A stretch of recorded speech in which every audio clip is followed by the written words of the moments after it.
ಈ ಧರ್ಮ ಕೂಡ ಬಸವ ಧರ್ಮ ಅನ್ನಿ, ಬಸವ ತತ್ವ ಅನ್ನಿ, ಬಸವ ಚಳವಳಿ ಅನ್ನಿ, ಶರಣ ಚಳವಳಿ ಅನ್ನಿ, ವಚನ ಚಳವಳಿ ಅನ್ನಿ, ಇದು ನಿರಂತರವಾದ ಪ್ರಕ್ರಿಯೆ ಇದೆ. ನೂತನ ಅನುಭವ ಮಂಟಪ ಅನ್ನೋದು ಅದು ವೈಜ್ಞಾನಿಕ ಮನೋಭಾವವನ್ನ ವಿಸ್ತಾರ ಮಾಡುವಂತ ಒಂದು ಕೇಂದ್ರ ಆಗಬೇಕು. ಇವತ್ತು ಯಾವುದೇ ವಿಜ್ಞಾನಿ ವಸ್ತು ಚೈತನ್ಯಾತ್ಮಕ ತತ್ವವನ್ನು ಮೀರಿ ಹೋಗ್ಲಿಕ್ಕೆ ಸಾಧ್ಯ ಇಲ್ಲ. ಐನ್ಸ್ಟೀನೇ ಇರ್ಬೋದು. ಇದನ್ನು ಕಂಡು ಹಿಡಿದವರು ಬಸವಣ್ಣ. ನಾವು ಯಾರೂ ವಿಜ್ಞಾನಿಗಳಲ್ಲ, ಬಸವಣ್ಣ ವಿಜ್ಞಾನಿ. There is no metaphysical experience without physical experience. ಅನುಭವ ಇಲ್ಲದೆ ಅನುಭವ ಇಲ್ಲ. ಇದು ದೇವರಲ್ಲ, ಇಷ್ಟಲಿಂಗ ದೇವರಲ್ಲ, ಅದು ಕುರುಹು. ಅಲ್ಲಪ್ರಭು ಹೇಳ್ತಾರಲ್ಲ, ಅರಿವು ಹಿಡಿಯಂದಡೆ ಕುರುಹು ಹಿಡಿದರು ನೋಡ ಅಂತ ಹೇಳಿ. ನುಡಿ ಲೇಸು ಮಾತಾಡ್ತೇವೆ, ವಚನ ಹೇಳ್ತೇವಲ್ಲ, ನುಡಿ ಲೇಸು ನಡೆ ಅಧಮವಾದಲ್ಲಿ ಬಿಡಿಸಲಾಗದ ಹೊಲೆ.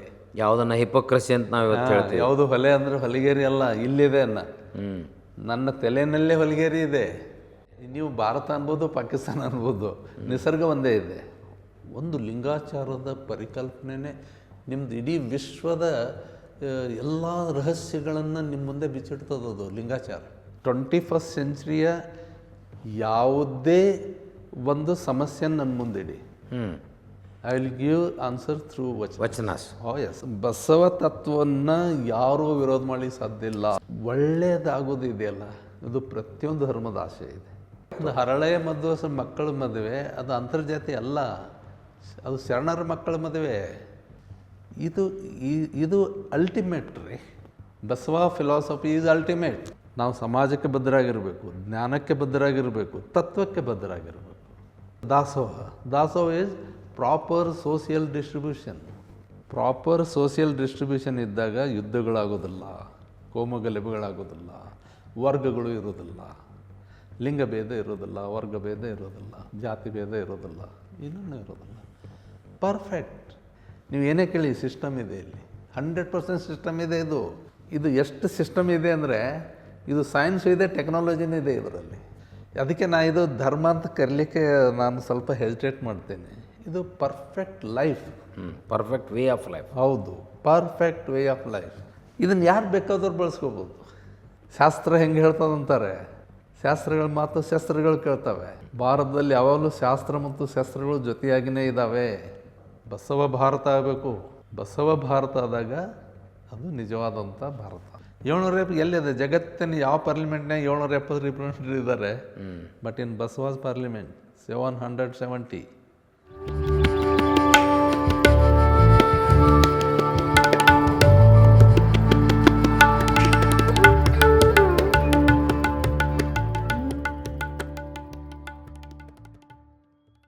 ಆತ್ಮೀಯರೇ, ಶರಣಾರ್ಥಿ. ನಾವಿಂದು ಬಸವ ಕಲ್ಯಾಣದ ಪವಿತ್ರ ನೆಲದಲ್ಲಿದ್ದೇವೆ. ಹಿಂದಿನ ಸರ್ಕಾರ ಬಸವ ಕಲ್ಯಾಣದಲ್ಲಿ ನೂತನ ಅನುಭವ ಮಂಟಪವನ್ನು ನಿರ್ಮಾಣ ಮಾಡಬೇಕು ಅಂತ ನಿರ್ಣಯ ಮಾಡಿದಾಗ ಗೋರು ಚನ್ನಬಸಪ್ಪನವರ ಅಧ್ಯಕ್ಷತೆಯಲ್ಲಿ ಒಂದು ಶಿಫಾರಸು ಸಮಿತಿಯನ್ನು ನೇಮಕ ಮಾಡ್ತದೆ. ಆ ಸಮಿತಿಯಲ್ಲಿ ಅನೇಕ ತಜ್ಞರಿರ್ತಾರೆ. ಅದರಲ್ಲಿ ಪ್ರಮುಖರಾಗಿ ರಂಜಾನ್ ದರ್ಗಾ ಅವರು, ವಚನ ಸಾಹಿತ್ಯ, ಬಸವ ಧರ್ಮ, ಶರಣತತ್ವದಲ್ಲಿ ಆಳವಾಗಿ ಅಧ್ಯಯನ ಇರುವಂಥವರು ಕೂಡ ಆ ಸಮಿತಿಯಲ್ಲಿರ್ತಾರೆ. ಅದಾದಮೇಲೆ ಸರ್ಕಾರ ಆ ಸಮಿತಿಯ ವರದಿಯನ್ನು ಒಪ್ಪಿಕೊಂಡು ಬಸವ ಕಲ್ಯಾಣದಲ್ಲಿ 650 ಕೋಟಿ ವೆಚ್ಚದ ಅನುಭವ ಮಂಟಪವನ್ನು ನಿರ್ಮಾಣ ಮಾಡುವ ನಿರ್ಣಯವನ್ನು ಮಾಡ್ತದೆ. ಅದಾದಮೇಲೆ ಅನುಭವ ಮಂಟಪದ ಪರಿಶೀಲನೆ ಮತ್ತು ತಜ್ಞರ ಇನ್ನೊಂದು ಸಮಿತಿಯನ್ನು ಕೂಡ ಸರ್ಕಾರ ನೇಮಕ ಮಾಡಿದಾಗ ಅದಕ್ಕೆ ಗೋರು ಚನ್ನಬಸಪ್ಪನವರೇ ಅಧ್ಯಕ್ಷರಾಗ್ತಾರೆ. ಆ ಸಮಿತಿಯಲ್ಲೂ ಕೂಡ ರಂಜಾನ್ ದರ್ಗಾ ಅವರು ಇದ್ದು ಸೂಕ್ತವಾದ ಮಾರ್ಗದರ್ಶನವನ್ನು ನೀಡ್ತಾರೆ. ಈ ಇಡೀ ಅನುಭವ ಮಂಟಪದ ಪಯಣ, ಅದು ಬೆಳೆದ ಬಗೆ, ಅದು ಹೇಗೆ ಒಂದು ಸಾಂಸ್ಕೃತಿಕ, ಆಧ್ಯಾತ್ಮಿಕ, ವೈಚಾರಿಕ ಕೇಂದ್ರವಾಗಬಹುದು ಅನ್ನುವಂಥ ವಿಚಾರಧಾರೆಗಳನ್ನು ಅವರಿಟ್ಕೊಂಡು ಈಗ ಅದು ಕೊನೆ ಹಂತದಲ್ಲಿರುವುದರಿಂದ ನಾನು ಚಿಂತಕರಾದ ರಂಜಾನ್ ದರ್ಗಾ ಅವರನ್ನು ಮಾತಿಗೆ ಸ್ವಾಗತಿಸ್ತೇನೆ. ಶರಣಾರ್ಥಿ ಸರ್. ಶರಣಾರ್ಥಿ ಸರ್, ಕರ್ನಾಟಕದ ಸೌಹಾರ್ದತೆಯ ಪ್ರತೀಕವಾಗಿ ನೀವು ಲಿಂಗಾಯತ ತತ್ವಗಳನ್ನು, ಲಿಂಗಾಯತ ಧರ್ಮದ ಬಗ್ಗೆ ನಿರರ್ಗಳವಾಗಿ ಮಾತಾಡ್ತೀರಿ. ಅದನ್ನು ಲಿಂಗಾಯತರು ಭಾಳ ಪೂಜ್ಯನೀಯವಾಗಿ ಸ್ವೀಕಾರ ಕೂಡ ಮಾಡಿದ್ದಾರೆ. ಅದಕ್ಕೆ ದಕ್ಕಬಹುದಾದ ಮನ್ನಣೆಯೂ ತಮಗೆ ದಕ್ಕಿದೆ. ಬಸವ ಅಂತಾರಾಷ್ಟ್ರೀಯ ಪುರಸ್ಕಾರ ಪಡೆಯೋದರ ಮೂಲಕವಾಗಿ ತಾವು ತಮ್ಮ ಘನತೆಯನ್ನು ಮೆರೆದಿದ್ದೀರಿ. ಇವತ್ತಿನ ಸಂದರ್ಭದಲ್ಲಿ ನೀವು ಬಸವ ಕಲ್ಯಾಣದ ಈ ನೂತನ ಅನುಭವ ಮಂಟಪ ಇದೆಯಲ್ಲ, ಇದು ಬಹಳ ದೊಡ್ಡ ಅಂತಾರಾಷ್ಟ್ರೀಯ ಕೇಂದ್ರ ಆಗಲಿಕ್ಕೆ ಸಾಧ್ಯ ಇದೆ. ಈ ಸಂದರ್ಭದಲ್ಲಿ ನೀವು ಆರಂಭದಿಂದಲೂ ಇದರ ಬೆಳವಣಿಗೆಯನ್ನು ಮೆಲುಕು ಹಾಕೋದಾದ್ರೆ ಏನು ನಡೀತು ಸರ್? ಇದು ಒಂದು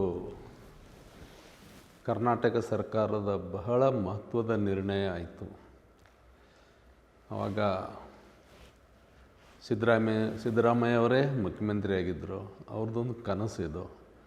ಮತ್ತು ಇಲ್ಲಿ ಸ್ಥಳೀಯವಾಗಿ ಆವಾಗಲೂ ಸಚಿವರಾಗಿದ್ದಂಥ ಈಶ್ವರ್ ಖಂಡ್ರೆಯವರ ಒತ್ತಾಸೆ ಕೂಡ ಇದರಿಂದ ಇದೆ. ಒಂದು ದೊಡ್ಡ ಕನಸನ್ನು ಸಿದ್ದರಾಮಯ್ಯವರು ಕಂಡರು. ಆವಾಗ ಇದು ನಮಗೆ ಬಹಳ ಉಪಯೋಗ ಆಯಿತು. ಯಾಕಂದ್ರೆ ನಮ್ಮ ಬರಹಗಾರರಿಗೆ ಮತ್ತು ಬಸವ ತತ್ವ ಅಭಿಮಾನಿಗಳಿಗೆ ಕನಸುಗಳಿರ್ತವೆ. ಆದರೆ ನನಸು ಮಾಡಬೇಕಾದ್ರೆ ಅದಕ್ಕೆ ಒಂದು ರಾಜ್ಯ ಶಕ್ತಿ ಬೇಕಾಗ್ತದೆ.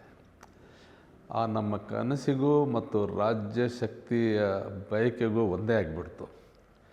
ಹೀಗಾಗಿ ನನಗೆ ಆ ಶಿಫಾರಸು ಸಮಿತಿಯಲ್ಲಿ ಸರ್ಕಾರ ನೇಮಿಸಿದಾಗ ನಾನು ನಿಜಕ್ಕೂ ಸಂತೋಷಪಟ್ಟೆ. ಯಾಕೆಂದರೆ ನಾನು ಮೊದಲಿನಿಂದ ಯೋಚನೆ ಮಾಡ್ತಾಯಿದ್ದೀನಿ, ನಾನು ಇದನ್ನು ಯಾವಾಗಲೂ ಒಂದು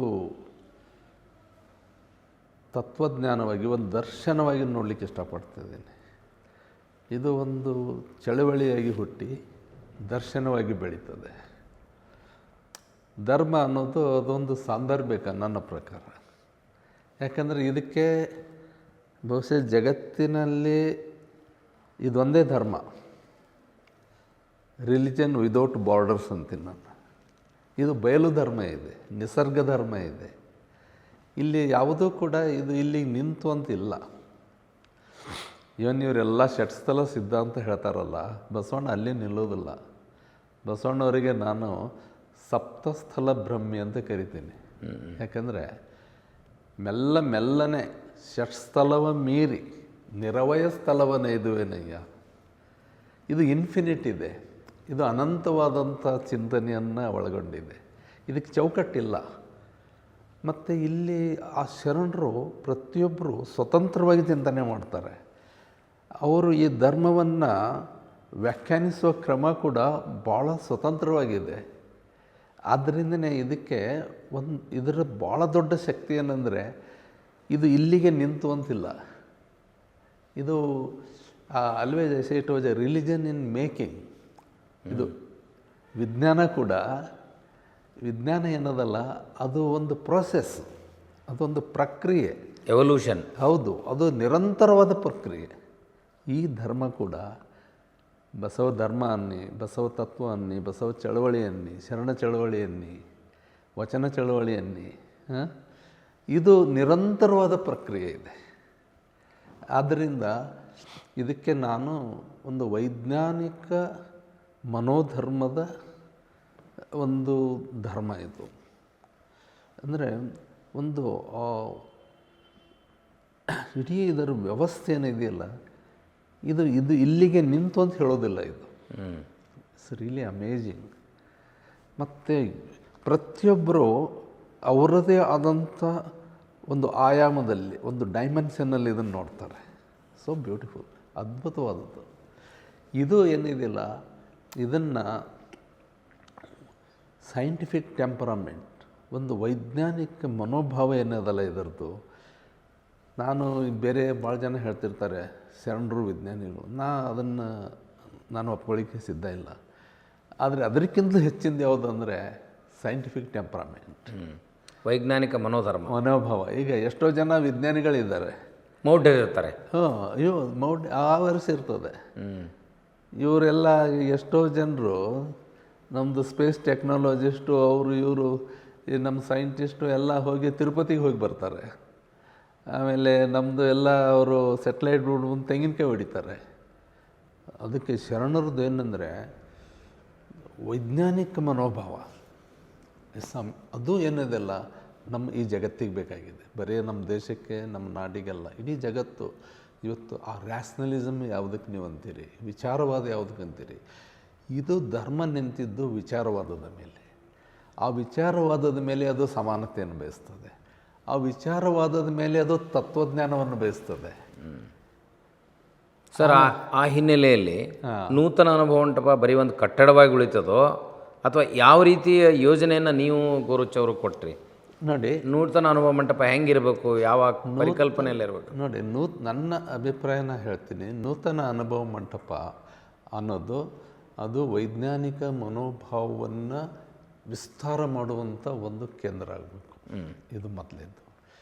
ಎರಡನೇದು, ಒಂದು ಬಸವಣ್ಣವ್ರ ಬಗ್ಗೆ ನಿಜಕ್ಕೂ ಅದ್ಭುತವಾಗಿ ಹೇಳಿದವರು ಅಲ್ಲಂಪ್ರಭುಗಳು. ನನಗೆ ಬಸವ ಫಿಲಾಸಫಿಯನ್ನು, ಬಸವ ತತ್ವಜ್ಞಾನವನ್ನು, ಅಂದರೆ ಅದು ಯಾವುದಕ್ಕೆ ನಾವು ಅನುಭವ ಅಂತೇವೆ, ಅನುಭವ ತತ್ವಜ್ಞಾನವನ್ನು ಅತ್ಯಂತ ಒಂದು ನಿಖರವಾಗಿ ಗುರುತಿಸಿದವರು ಅಲ್ಲಂಪ್ರಭುಗಳು. ಈ ಬಸವಾಕ್ಷರ ತ್ರಯದ ಬಗ್ಗೆ ಅವ್ರು ಹೇಳ್ತಾರೆ, ಎಷ್ಟು ಚೆನ್ನಾಗಿ ಹೇಳ್ತಾರೆ. ಬ ಎಂಬಲ್ಲಿ ಭವ ಹರಿತದೆ, ಸ ಎಂಬಲ್ಲಿ ಸರ್ವಜ್ಞನಾದೇನು ಅಂತಾರೆ, ವ ಎಂಬಲ್ಲಿ ವಚಿಸುವಡೆ ವಸ್ತು ಚೈತನ್ಯಾತ್ಮಕನಾದೆನು. ಇದು ಭಾಳ ಅದ್ಭುತವಾದಂಥ ಮಾತು. ಬ ಎಂಬಲ್ಲಿ ವಚಿಸುವಡೆ ವಸ್ತು ಚೈತನ್ಯಾತ್ಮಕನಾದೆನು. This is science. ಇವತ್ತು ಯಾವುದೇ ವಿಜ್ಞಾನಿ ವಸ್ತು ಚೈತನ್ಯಾತ್ಮಕ ತತ್ವವನ್ನು ಮೀರಿ ಹೋಗ್ಲಿಕ್ಕೆ ಸಾಧ್ಯ ಇಲ್ಲ. ಐನ್ಸ್ಟೈನೇ ಇರ್ಬೋದು. ಇದನ್ನು ಕಂಡು ಹಿಡಿದವರು ಬಸವಣ್ಣವರು. ಇದು ಬಸವ ತತ್ವ ಅಂತ ಹೇಳಿಸಿಂದ ಜಗತ್ತಿಗೆ ಸಾರಿದವರು ಅಲ್ಲಂಪ್ರಭುಗಳು. ಅದಕ್ಕೆ ಗುಹೇಶ್ವರ ಅವನು ನೀನು ಬಸವ ಅಂತ ಇರ್ತೀವಿ ಅಂತ ಯಾಕೆ ಹೇಳಿದ್ರು? ಇದು ಏನಿದೆಯಲ್ಲ, ದಿಸ್ ಈಸ್ ಸೈನ್ಸ್. ಬಸವಣ್ಣವ್ರು ಯಾವ ಸೈನ್ಸನ್ನು, ವಿಜ್ಞಾನವನ್ನು ನಮಗೆ ಕೊಡ್ತಾರಲ್ಲ, ಅದನ್ನು ತಿಳ್ಕೊಬೇಕಾದ್ರೆ ವೈಜ್ಞಾನಿಕ ಮನೋಭಾವ. ನಾವು ಯಾರೂ ವಿಜ್ಞಾನಿಗಳಲ್ಲ, ಬಸವಣ್ಣ ವಿಜ್ಞಾನಿ. ನಾವು ವೈಜ್ಞಾನಿಕ ಮನೋಭಾವದಿಂದ ಅರ್ಥ ಮಾಡ್ಕೋಬೇಕಾಗಿದೆ. ವಸ್ತು ಚೈತನ್ಯಾತ್ಮಕ ಅಂದ್ರೇನು?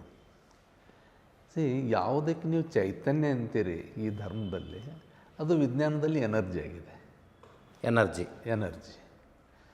ಆಮೇಲೆ ಈ ವಸ್ತು ಏನದಲ್ಲ, ಈ ವಸ್ತು ಎನರ್ಜಿಯಿಂದ ಫಾರ್ಮ್ ಆಗಿದೆ. ಒಂದು ವಸ್ತು ನೀವೇನು ಕಾಣ್ತೀರಿ, ನಾವು, ನೀವು, ಪ್ರಾಣಿ, ಪಕ್ಷಿ, ಗಿಡ, ಮರ, ಇವೇನದ, ಕಲ್ಲು, ಮಣ್ಣು ಎಲ್ಲವೂ ಕೂಡ ಇದರ ಮೂಲ ಚೈತನ್ಯದಲ್ಲಿದೆ. ವಸ್ತು ಜಡ ಆಗಿರ್ತದೆ, ಚೈತನ್ಯ ಸೇರಿಕೊಂಡಾಗ ಅದು ಚಲನಶೀಲವಾಗ್ತದೆ. ಇಲ್ಲ, ಹಾಗಂತಲ್ಲ.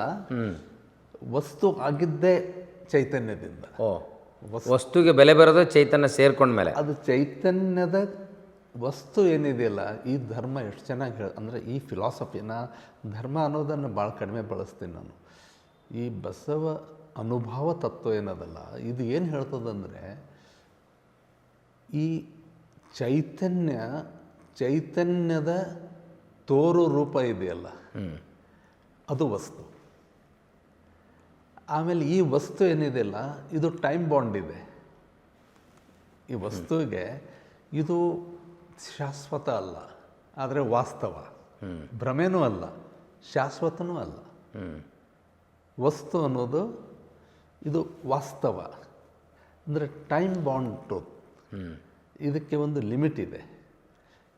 ಅದಕ್ಕೇ ಅಲ್ಲಂಪ್ರಭುಗಳು ಹೇಳ್ತಾರೆ, ಏನು ಹೇಳ್ತಾರಂದರೆ, ನಾವು ಕಣ್ಣಿಗೆ ಏನು ಕಾಣಿಸ್ತದಲ್ಲ ಅದು ಸಾಯಲೇಬೇಕು.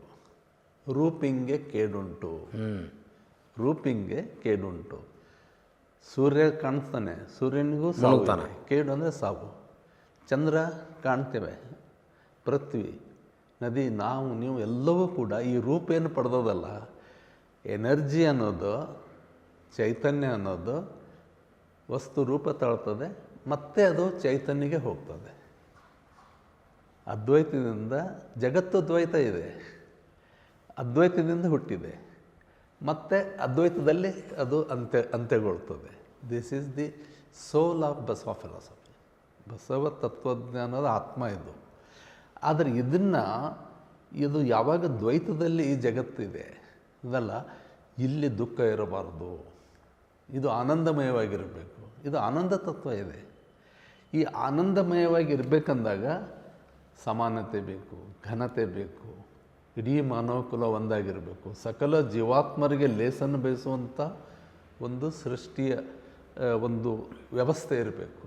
ನೋಡಿ ಎಷ್ಟು ಚೆನ್ನಾಗಿದೆ, ಸಕಲ ಜೀವಾತ್ಮರಿಗೆ, ಕೇವಲ ಲಿಂಗಾಯತರಿಗೆ, ಕೇವಲ ಭಾರತೀಯರಿಗೆ, ಕೇವಲ ಮನುಷ್ಯರಿಗೆ ಅಲ್ಲ, ಪ್ರಾಣಿಗಳಿಗೆ, ಸಕಲ ಜೀವಾತ್ಮರು. ಅದನ್ನು ಹೇಳ್ತಾನೆ ಅವ್ರು ಎಷ್ಟು ಚೆನ್ನಾಗಿ ಹೇಳ್ತಾರಂದರೆ, ಅವರು ಈ ಫುಡ್ ಚೈನನ್ನು, ಆಹಾರ ಸರಪಳಿಯನ್ನು ಒಪ್ಕೊಂಡು ಈ ಮಾತನ್ನು ಹೇಳ್ತಾರೆ. ಆದ್ದರಿಂದನೇ ಇದು ಸೈಂಟಿಫಿಕ್ ಟೆಂಪ್ರಮೆಂಟ್, ಇದು ವೈಜ್ಞಾನಿಕ ಮನೋಭಾವ ಧರ್ಮ ಇದೆ. ಇದನ್ನು ನಾವು ಜಗತ್ತಿಗೆ ಕೊಡಬೇಕಾಗಿದೆ. ಇದನ್ನು ಇಟ್ಟುಕೊಂಡು ನಾವು ಇವತ್ತು ಚಿಂತನೆಯನ್ನು ಮಾಡುವ. ಇದು ಹೆಂಗೆ ಬಂತು? ಈ ಫಿಲಾಸಫಿ ತತ್ವಜ್ಞಾನ ಏನು ಹೇಳ್ತದೆ? There is no metaphysical experience without physical experience. ನೋಡಿ ಯಾವ ರೀತಿ ಟ್ಯಾಗ್ ಮಾಡ್ತಾರೆ ಅವರು, ಹೇಳ್ತೀನಿ. There is no metaphysical experience without physical experience. ಅನುಭವ ಇಲ್ಲದೆ ಅನುಭವ ಇಲ್ಲ, ಅನುಭವ ಇಲ್ಲದೆ ಅನುಭವ ಇಲ್ಲ. ಅನುಭವವನ್ನು ನೀವು ಹಿಮಾಲಯದಲ್ಲಿ ಕುಂತು ಪಡೀಲಿಕ್ಕಾಗೋದಿಲ್ಲ. ಬಸವ ಪರಿಕಲ್ಪನೆಯ ಅನುಭವ ಇದೆಯಲ್ಲ, ಅನುಭವ ಇದೆಯಲ್ಲ, ಅದು ಹಿಮಾಲಯದಲ್ಲಿ ಕುಂತರೂ ಇಲ್ಲ, ಗುಹೆಯಲ್ಲಿ ಕುಳಿತರೂ ಬರೋದಲ್ಲ, ಅರಣ್ಯದಲ್ಲಿ ಕುಳಿತರೂ ಬರೋದಿಲ್ಲ. ಅದು ಬರೋದು ಅನುಭವದಿಂದ, ಹ್ಯೂಮನ್ ಎಕ್ಸ್ಪೀರಿಯನ್ಸ್, ಮಟೀರಿಯಲ್ ಎಕ್ಸ್ಪೀರಿಯನ್ಸ್. ವಸ್ತುವಿನ ಅನುಭವದ ಮೂಲಕ ಒಂದು ಅನುಭವ ಬರ್ತದೆ. ಇದು ನೋಡಿ, ನಮ್ಮೆಲ್ಲ ವಚನಕಾರರಿದ್ದಾರಲ್ಲ, ಎಲ್ಲ ಕಾಯಕ ಜೀವಿಗಳಿದ್ದಾರೆ. ಆ ಕಾಯಕ ಜೀವಿಗಳು ತಮ್ಮ ಕಾಯಕದ ಮೂಲಕ ಅನುಭವದ ಮೆಲುಕುವನ್ನು, ರೂಪಕವನ್ನು, ಅದರ ವಿರಾಟ್ ಸ್ವರೂಪವನ್ನು ನಿಮ್ಗೆ ಹೇಳ್ತಾರೆ. ಅನುಭವದ ಮೂಲಕ, ಕಾಯಕದ ಅನುಭವದ ಮೂಲಕ ಅನುಭವದ ವಿರಾಟ ಸ್ವರೂಪವನ್ನು ಅನುಭವಿಸಿದರು, ತೋರಿಸ್ತಾರೆ. ಅಂದರೆ ತಮ್ಮ ಕಾಯಕದ ಮೂಲಕ ಒಂದು ಫಿಲಾಸಫಿಯನ್ನು, ಒಂದು ತತ್ವಜ್ಞಾನವನ್ನು, ಒಂದು ದರ್ಶನವನ್ನು, ಒಂದು ಅನುಭವ ಜಗತ್ತಿನ ಮೊಟ್ಟ ಮೊದಲ ದರ್ಶನ, ಮೊದಲೇ ಇದ್ದಿದ್ದಿಲ್ಲ, ಎಲ್ಲಿಯೂ ಇಲ್ಲ. ಸರ್, ಉಳಿದೆಲ್ಲ ಋಷಿಮುನಿಗಳು ಮಾಡಿದ್ರು ಅಂತ ಹೇಳ್ತಾರೆ, ಇವರು ಸಾಮಾನ್ಯರು. ಅದಕ್ಕೆ ಹೇಳೋದು ಮಟೀರಿಯಲ್ ವರ್ಲ್ಡ್ ಅಂದರೆ ವಸ್ತು ಜಗತ್ತಿನಲ್ಲಿ ಇದು ದುಡಿಯುವ ಜನರ ಧರ್ಮ ಅಂದರೆ ತತ್ವಜ್ಞಾನ ಅಂದರೆ ಇದು ದುಡಿಯುವ ಜನರ ತತ್ವಜ್ಞಾನ. ಬದುಕು ಅಂದರೆ ದುಡಿಯುವ ಜನರ ಬದುಕು, ಎಲ್ಲವನ್ನೂ ಒಳಗೊಂಡಂಥದ್ದು. ಸಮಾನತೆ ಅಂದರೆ ದುಡಿಯುವ ಜನರ, ಈಕ್ವಾಲಿಟಿ ಆಫ್ ವರ್ಕಿಂಗ್ ಕ್ಲಾಸ್, ಕಾಯಕ ಜೀವಿಗಳ ಸಮಾನತೆ. ಕಾಯಕ ಜೀವಿಗಳ ಸಮಾನತೆಯಲ್ಲಿ ಯಾರೂ ಹೊರಗಿನವ್ರು ಇರೋದಿಲ್ಲ. ಅಲ್ಲಿ ವರ್ಗ ಇರೋದಿಲ್ಲ, ವರ್ಣ ಇರೋದಿಲ್ಲ, ಜಾತಿ ಇರೋದಿಲ್ಲ, ಲಿಂಗಭೇದ ಇರೋದಿಲ್ಲ. ಯಾವ ಭೇದಗಳು ಇರಲಾರ್ದೇ ಒಂದು ಅನುಭವ ತತ್ವಜ್ಞಾನದ ಬಹುದೊಡ್ಡದಾದಂಥ ಒಂದು ಪರಿಕಲ್ಪನೆ. ಇದನ್ನು ನಾವು ಇವತ್ತು ಯೋಚನೆ ಮಾಡಬೇಕಾಗಿದೆ. ದುಡಿಯುವ ಜನರು ಒಂದು ಧರ್ಮವನ್ನು, ಇದು ಧರ್ಮ ಅಂದರೆ ಅದು ಸ್ಥಗಿತಗೊಂಡಾಗ ಧರ್ಮ ಆಗಿದೆ. ಇದನ್ನು ನಾನು ಜೀವನ ವಿಧಾನ ಅಂತ ಒಪ್ಕೋತೀನಿ. ಎಲ್ಲ ಧರ್ಮಗಳು ವೇ ಆಫ್ ಲೈಫ್ ಅಲ್ಲ ಸರ್? ಹೌದು, ಎಲ್ಲ all religions are way of life.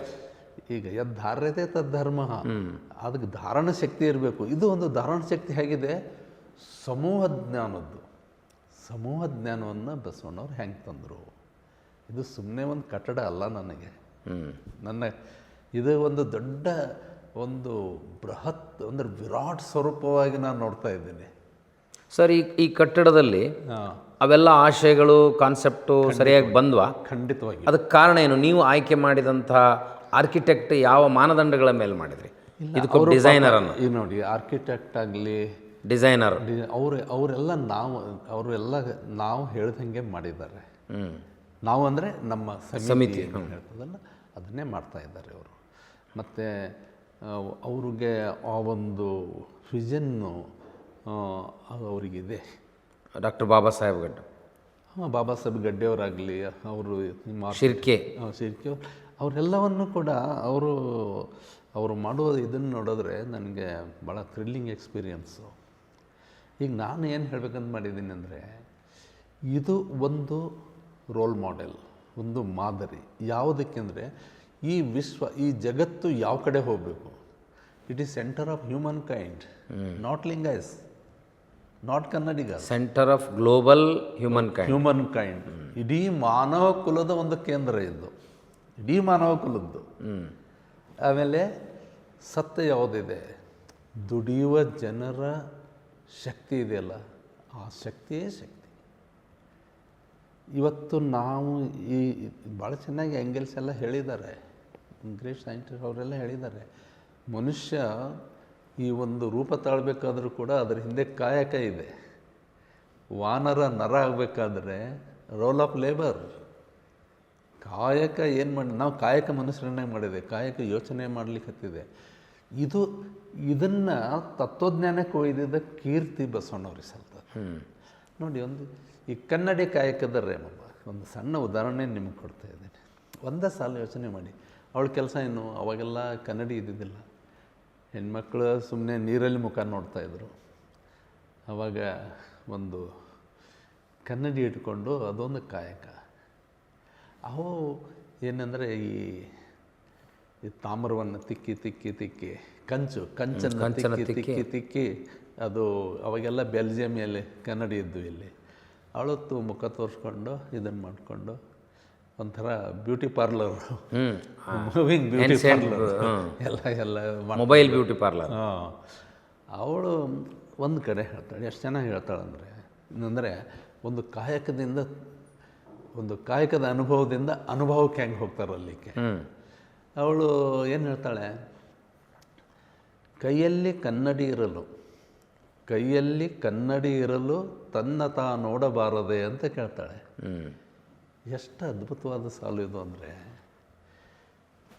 ಇವಳು ನಾ ಕೊಡ್ತಾ ಇರೋದು ಕನ್ನಡಿಯಲ್ಲಿ ನಿನ್ನ ಮುಖ ಕಾಣ್ತದೆ, ನೀ ಕಾಣೋದಿಲ್ಲ. This is philosophy. ಬಸವಣ್ಣ ಒಂದು ಕನ್ನಡಿ ಕೊಟ್ಟಿದ್ದಾರಲ್ಲ, ಇಷ್ಟಲಿಂಗ. ಕೈಯಲ್ಲಿ ನಿಂತರ ಕನ್ನಡಿ ಈಗಾಗಲೇ ಇದೆ. ಕೈಯಲ್ಲಿ ಕನ್ನಡಿ ಇರಲು ತನ್ನ ತಾ ನೋಡಬಾರದೆ. ನಾನು ಕೊಟ್ಟಿದ್ದು ನಿನ್ನ ಮುಖ ಕಾಣಿಸ್ತದೆ ಅಷ್ಟೇ, ಅಲ್ಲಿ ಕೊಟ್ಟಿದ್ದು ನೀನೇ ಕಾಣ್ತೀಯ. ನೋಡಿ ಸರ್, ಒಬ್ಬ ಸಾಮಾನ್ಯ ಮಹಿಳೆ ಅದೇ ಹೇಳೋದು, ಇಷ್ಟಲಿಂಗ ಫಿಲಾಸಫಿಯನ್ನು ಎಷ್ಟು ಅದ್ಭುತವಾಗಿ ಹೇಳ್ತಾರೆ. ಹೌದು, ಇದು ಸುಮ್ಮನೆ ಒಂದು ಎಕ್ಸಾಂಪಲ್ ಕೊಡ್ತಾನೆ. ಈಗ ಕೇತಲ ದೇವಿ, ಕುಂಬಾರ ಗುಂಡಯ್ಯನವರ ಹದ ಮಣ್ಣಲ್ಲದೆ ಮಡಕೆಯಾಗದು. ಮಡಕೆ ಅಂದರೆ ಶರೀರಕ್ಕೂ ಮಡಕೆ ಅಂತಾರೆ, ಘಟ ಅಂತಾರೆ. ಹದ ಮಾಡಬೇಕಲ್ಲ, ಸಂಸ್ಕಾರಗೊಳಿಸ್ಬೇಕಲ್ಲ. ಮ್ಯಾನ್ ಈಸ್ ಆ್ಯನ್ ಆ್ಯನಿಮಲ್, ಮನುಷ್ಯ ಕೂಡ ಒಂದು ಪ್ರಾಣಿನೇ. ಆದರೆ ಅವನು ಒಬ್ಬ ಶರಣ ಆಗಬೇಕಾದ್ರೆ ಅಥವಾ ಅವನು ಒಂದು ಪರಿಪೂರ್ಣ ವ್ಯಕ್ತಿ ಆಗಬೇಕಾದ್ರೆ ಹದ ಆಗಬೇಕಲ್ಲ. ಅದು ಒಂದು ಮಣ್ಣನ್ನು ಅದನ್ನು ನೋಡಿ, ಅದನ್ನು ತರೋದು, ಅದನ್ನು ಸೋಸೋದು, ಕೊಲ್ಲೆಲ್ಲ ತೆಗೆಯೋದು, ಅದನ್ನು ನೆನೆಸೋದು, ಅದನ್ನು ತುಳಿಯೋದು. ಹಾಗೆ ಒಂದು ಮನುಷ್ಯ ರೂಪ ಆಗಬೇಕಾದ್ರೆ ಎಷ್ಟೊಂದು ತನ್ನ ಇಡೀ ಕಾಯಕದವನ್ನು ಹೇಳ್ತಾಳವಳಲ್ಲಿ. ಹೀಗೆ ನೀವು ಪ್ರತಿಯೊಬ್ಬ ಶರಣ ತನ್ನ ಕಾಯಕದ ಪರಿಕರಗಳ ಹಿನ್ನೆಲೆಯಲ್ಲಿ, ಕಾಯಕದ ಅನುಭವದ ಹಿನ್ನೆಲೆಯಲ್ಲಿ ಒಂದೇ ಫಿಲಾಸಫಿಗೆ ಬರ್ತಾರೆ. ಇದು ಅನುಭವ ಮಂಟಪ. ಈ ಅನುಭವ ಮಂಟಪದಲ್ಲಿ ಅನುಭವದ ಸೃಷ್ಟಿ ಆಗ್ತದೆ. ಇದು ಅನುಭವ ಮಂಟಪ ಅಲ್ಲ, ಅನುಭವ ಮಂಟಪ. ಅನುಭವ ಮಂಟಪದ್ದು ಉತ್ಪಾದನೆ ಏನಂದರೆ ಅನುಭವ.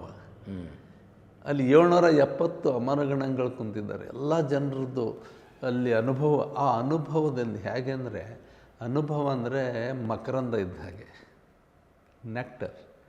ಅನುಭವ ಅನ್ನೋದು ಮಕರಂದ, ಅನುಭವ ಅನ್ನೋದು ಜೇನುತುಪ್ಪ, honey. How the nectar will become honey. ಲಕ್ಷಾಂತರ ಹೂಗಳ ಮಕರಂದದಿಂದ ಒಂದು ತಯಾರಾಗ್ತದೆ. ಲಕ್ಷಾಂತರ ಕಾಯಕ ಜೀವಿಗಳ ಅನುಭವದಿಂದ ಒಂದು ಅನುಭವ ತಯಾರಾಗ್ತದೆ. ಇದು ಭಾಳ ಆಶ್ಚರ್ಯಕರವಾದದ್ದು. ಎಲ್ಲ ಕಾಯಕ ಜೀವಿಗಳ ಅನುಭವದ ಆಧಾರದ ಮೇಲೆ ರೂಪಿತಗೊಂಡ ಅನುಭವ ಯಾವುದು ಸರ್? ಇದೇ ಅನುಭವ. ಈ ಅನುಭವ ಏನಿದೆಯಲ್ಲ, ಅವ್ರಿಗೇನು ಹೇಳಿದ್ರಲ್ಲ, ತನ್ನ ತಾನು ನೋಡಬಾರದು, ನೋಯಿಂಗ್ ದೈ ಸೆಲ್ಫ್. ಅದನ್ನು ನೋಡಿದಾಗ ಇದು ಒಂದು ಇನ್ನರ್ ಜರ್ನಿ ಇದೆ. ಇದು ಈಗ ಇಷ್ಟಲಿಂಗ ಅಂತಂದರೆ ನೋಡಿ, ಕಾನ್ಸಂಟ್ರೇಷನ್ಗೆ ಇದು ದೇವರಲ್ಲ. ಇಷ್ಟಲಿಂಗ ದೇವರಲ್ಲ, ಅದು ಕುರುಹು. ಅಲ್ಲಪ್ರಭು ಹೇಳ್ತಾರಲ್ಲ, ಅರಿವು ಹಿಡಿಯೆಂದೆಡೆ ಕುರುಹು ಹಿಡಿದರು ನೋಡ ಅಂತೇಳಿ. ಇದು ನಿಮಗೆ ಇದು ರನ್ವೇ ಇದ್ದಂಗೆ ನಿಮ್ಮ ಮೈಂಡಿಗೆ, ಫಾರ್ ಇನ್ನರ್ ಜರ್ನಿ. ಎಸ್, ನಿಮ್ಮ ಒಳ ಜಗತ್ತಿಗೆ ಹೋಗಲಿಕ್ಕೆ ಫ್ಲೈ ಯುವರ್ ಸೆಲ್ಫ್. ಇದು ಏನಂದರೆ ನಿಮ್ಮನ್ನು ಕಾನ್ಸಂಟ್ರೇಷನ್ ನಿಮಗೆ ಒಂದು ಏಕಾಗ್ರತೆ ಬರಬೇಕಾಗಿದೆ. ಆ ಏಕಾಗ್ರತೆ ಅದಕ್ಕೆ ಬರಬೇಕಾಗಿದೆ ಅಂತ ಹೆಂಗೆ ಬರ್ತದೆ ನೋಡಿ, ಇವೆಲ್ಲ ಎಷ್ಟು ಇಂಟರ್ರಿಲೇಟೆಡ್ ಇದ್ದಾವೆ. ಅಷ್ಟಾವರಣ ಇಲ್ಲಿ ನೋಡಿರಿ ಅವೆಲ್ಲ ಮಾಡ್ತದೆ. ಅಷ್ಟಾವರಣ ಅಂದ್ರೇನು? ನೋಡಿ, ಇದು 3 ಹಂತದ ಧರ್ಮ ಇದೆ. ಧರ್ಮ ಅನ್ನೋದಾದರೆ ಫಿಲಾಸಫಿ ಅನ್ನೋದು 3 ಹಂತದ ಫಿಲಾಸಫಿ. ಇದನ್ನು ನಾವು ಅರ್ಥ ಮಾಡ್ಕೋಬೇಕು. ಅಷ್ಟಾವರಣ, ಪಂಚಾಚಾರ, ಷಟಸ್ಥಲ. ಇದು ಹೆಂಗಂತಂದರೆ ಇದು ಹೇಳ್ತವಾಗ ಒಂದು ಸೂಕ್ಷ್ಮತೆ ಇದೆ. ಅಷ್ಟಾವರಣ, ಷಟ್ಸ್ಥಲ, ಪಂಚಾಚಾರ ಮತ್ತು ಷಟ್ಸ್ಥಲ. ಷಟ್ಸ್ಥಲ ಅನ್ನೋದು 2 ಸಲ ಬರ್ತದೆ. ಒಂದು ಥೇರಿ, ಇನ್ನೊಂದು ಅಪ್ಲೈ ಪ್ರಾಕ್ಟಿಕಲ್. ಈಗೇನಾಗ್ತದೆ, ಅಷ್ಟ ಆವರಣಗಳು ಅಂದ್ರೇನು? ನಮ್ಮ ಮನಸ್ಸು ಐಹಿಕ ಜಗತ್ತಿನ ಕಡೆ ಹೋಗದ ಹಾಗೆ ತಡೆಯುವಂಥ ಆವರಣಗಳು. ದಿಗ್ಬಂಧನ. Psychological. Not physically. Not physical, it is psychological. Entire thing is psychological. ಮನಸ್ಸಿಗೆ ನಾವೇ ಒಂದು ರಿಸ್ಟ್ರಿಕ್ಷನ್ ಬೌಂಡ್ರಿ ಹಾಕ್ಕೋಬೇಕಲ್ಲ. ಈಗ ಗುರು ಅಂದರೆ ಏನು? ಅರಿವು. ಅರಿವಿನಿಂದ ಒಂದು ಆವರಣ. ಲಿಂಗ ಅಂದ್ರೇನು? ಒಂದು ತತ್ವ. 4 ಮಂದಿ ಏನಂದಾರ ಅಂತಿರ್ತೇವಲ್ಲ, ಒಂದು ತತ್ವ, ಒಂದು ಫಿಲಾಸಫಿ, ಒಂದು ತತ್ವ, ಮೌಲ್ಯ. ಗುರು, ಅರಿವು, ಲಿಂಗ, ತತ್ವ. ಜಂಗಮ ಅಂದರೆ ಸಮಾಜ. 4 ಮಂದಿ ಏನಂತಾರ? ಸಮಾಜ, ಇಡೀ ಸಮಾಜ. ಪಾದೋದಕ ಅಂದರೆ ಜ್ಞಾನೋದಕ. ಪಾದ ಅಂದರೆ ಜ್ಞಾನ. ಪ್ರಸಾದ ಅಂದರೆ ಈ ಜಗತ್ತು ಒಂದು ದೇವರ ಪ್ರಸಾದ ಅಂದರೆ ಗಿಫ್ಟ್ ಅಂತ ಅರ್ಥ, ದೇವರ ಕಾಣಿಕೆ. ಗುರು, ಲಿಂಗ, ಜಂಗಮ, ಪಾದೋದಕ, ಪ್ರಸಾದ, ವಿಭೂತಿ, ರುದ್ರಾಕ್ಷಿ, ಮಂತ್ರ. ವಿಭೂತಿ ಅಂತಂದ್ರೆ ಏನು?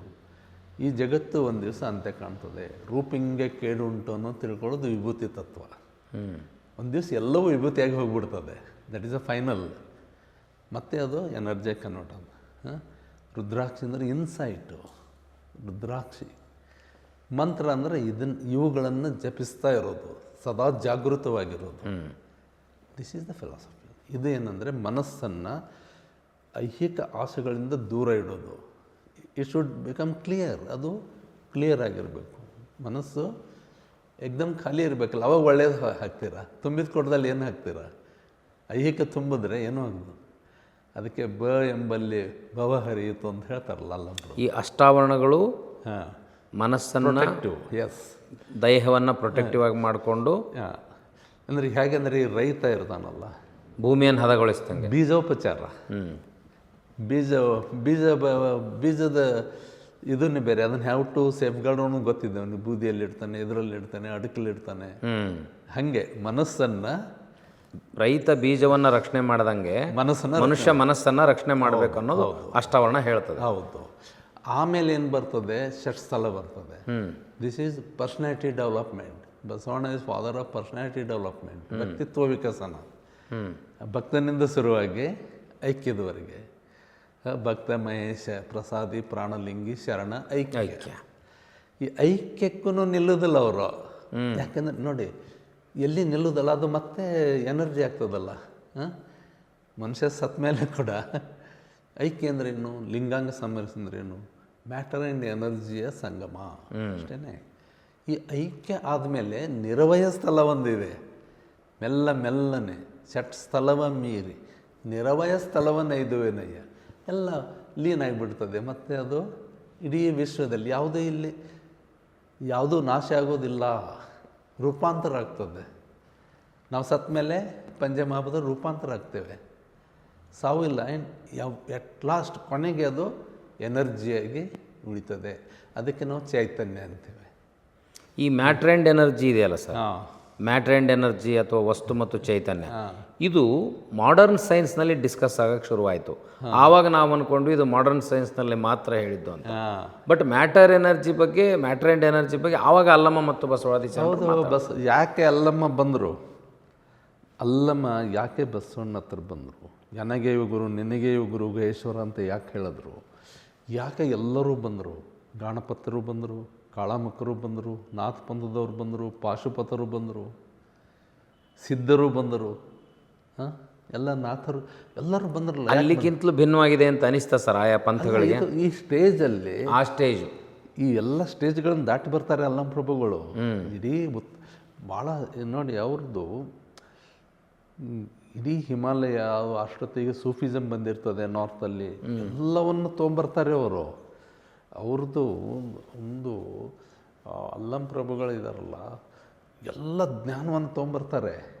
ಆ ಎಲ್ಲ ಜ್ಞಾನ ಹೊರಗಲಿಗೆ ಹಚ್ಚಿದಾಗ ಇದು ಶ್ರೇಷ್ಠ ಇದು ಜ್ಞಾನ. ಯಾಕಂದರೆ ಒಂದು ಪಂಥಗಳದಾವಲ್ಲ ಸರ್, ಸೂಫಿ, ನಾಥ, ಕಾಳಮುಖರು, ಅವೆಲ್ಲ ಪಂಥಗಳು ಒಂದೊಂದು ಸ್ಟೇಜಿಗೆ ನಿಂತಿದ್ವು. ಹೌದು, ಇದು ಬಯಲು ಸ್ಥಿತಿಗೆ ಹೋಗುವಂಥ ಏಕೈಕ ಸಿದ್ಧಾಂತ ಇದು ಆಗಿತ್ತು ಅಂತ ಅಲ್ಲಮಪ್ರಭುಗಳು ಎಲ್ಲ ಕಡೆ ತಿರುಗಾಡಿ ಒಂದು ನಿರ್ಣಯಕ್ಕೆ ಬಂದಂಗೆ ಆಯಿತು. ಹೌದು. ಯಾಕಂದ್ರೆ ಡಾಗ್ಮಾ ಅಲ್ಲಲ್ಲ. ಹಾಂ, ಇದು ಇಟ್ಸ್ ನಾಟ್ ಎ ಡಾಗ್ಮಾ, ಇದು ನಿರಂತರವಾದದ್ದು. It is a process. ಇದು ವೈಜ್ಞಾನಿಕ ಮನೋಭಾವದ ಆಧಾರದ ಮೇಲೆ ಈ ಫಿಲಾಸಫಿ ಇದೆ. ಇದನ್ನು ನಮ್ಮದು ಹೋರಾಟ ಇವೆಲ್ಲ ಮುಗಿದಾಗಿವೇನೋ, ರಿಲಿಜನ್ ಮಾಡ್ಕೋತಾರೆ, ಮಾಡ್ಕೊಳ್ಳಿ, ನನಗೇನೂ ಬೇಜಾರಿಲ್ಲ. ಬಟ್ ನನಗಿದು ಒಂದು ದೊಡ್ಡ ಆದರ್ಶ ಇದೆ, ಒಂದು ದೊಡ್ಡ ದರ್ಶನ ಇದೆ ಸರ್. ಲಿಂಗಾಯತ್ ಸ್ವತಂತ್ರ ಧರ್ಮ ಅದು ಒಂದು ಹೋರಾಟ ಆಯಿತು. ಅನುಭವ ಮಂಟಪ ಅದನ್ನು ಮೀರಿರ್ಬೇಕಲ್ಲ ಸರ್? ಇದು ಭಾಳ ಮೀರಿ ಇದೆ. ಅನುಭವ ಮಂಟಪ ಎಲ್ಲವನ್ನು ಮೀರಿರ್ಬೇಕು. ಹೌದು. ಇದು ಏನಿದೆ ನೋಡಿ, ಇವತ್ತು ಅದೇ ಇದರ ಮೇಲೆ ಇಲ್ಲಿ ಹೇಳಿದ್ನಲ್ಲ, ಈಗ ಮೂರನೇದಕ್ಕೆ ಬರ್ತೀನಿ.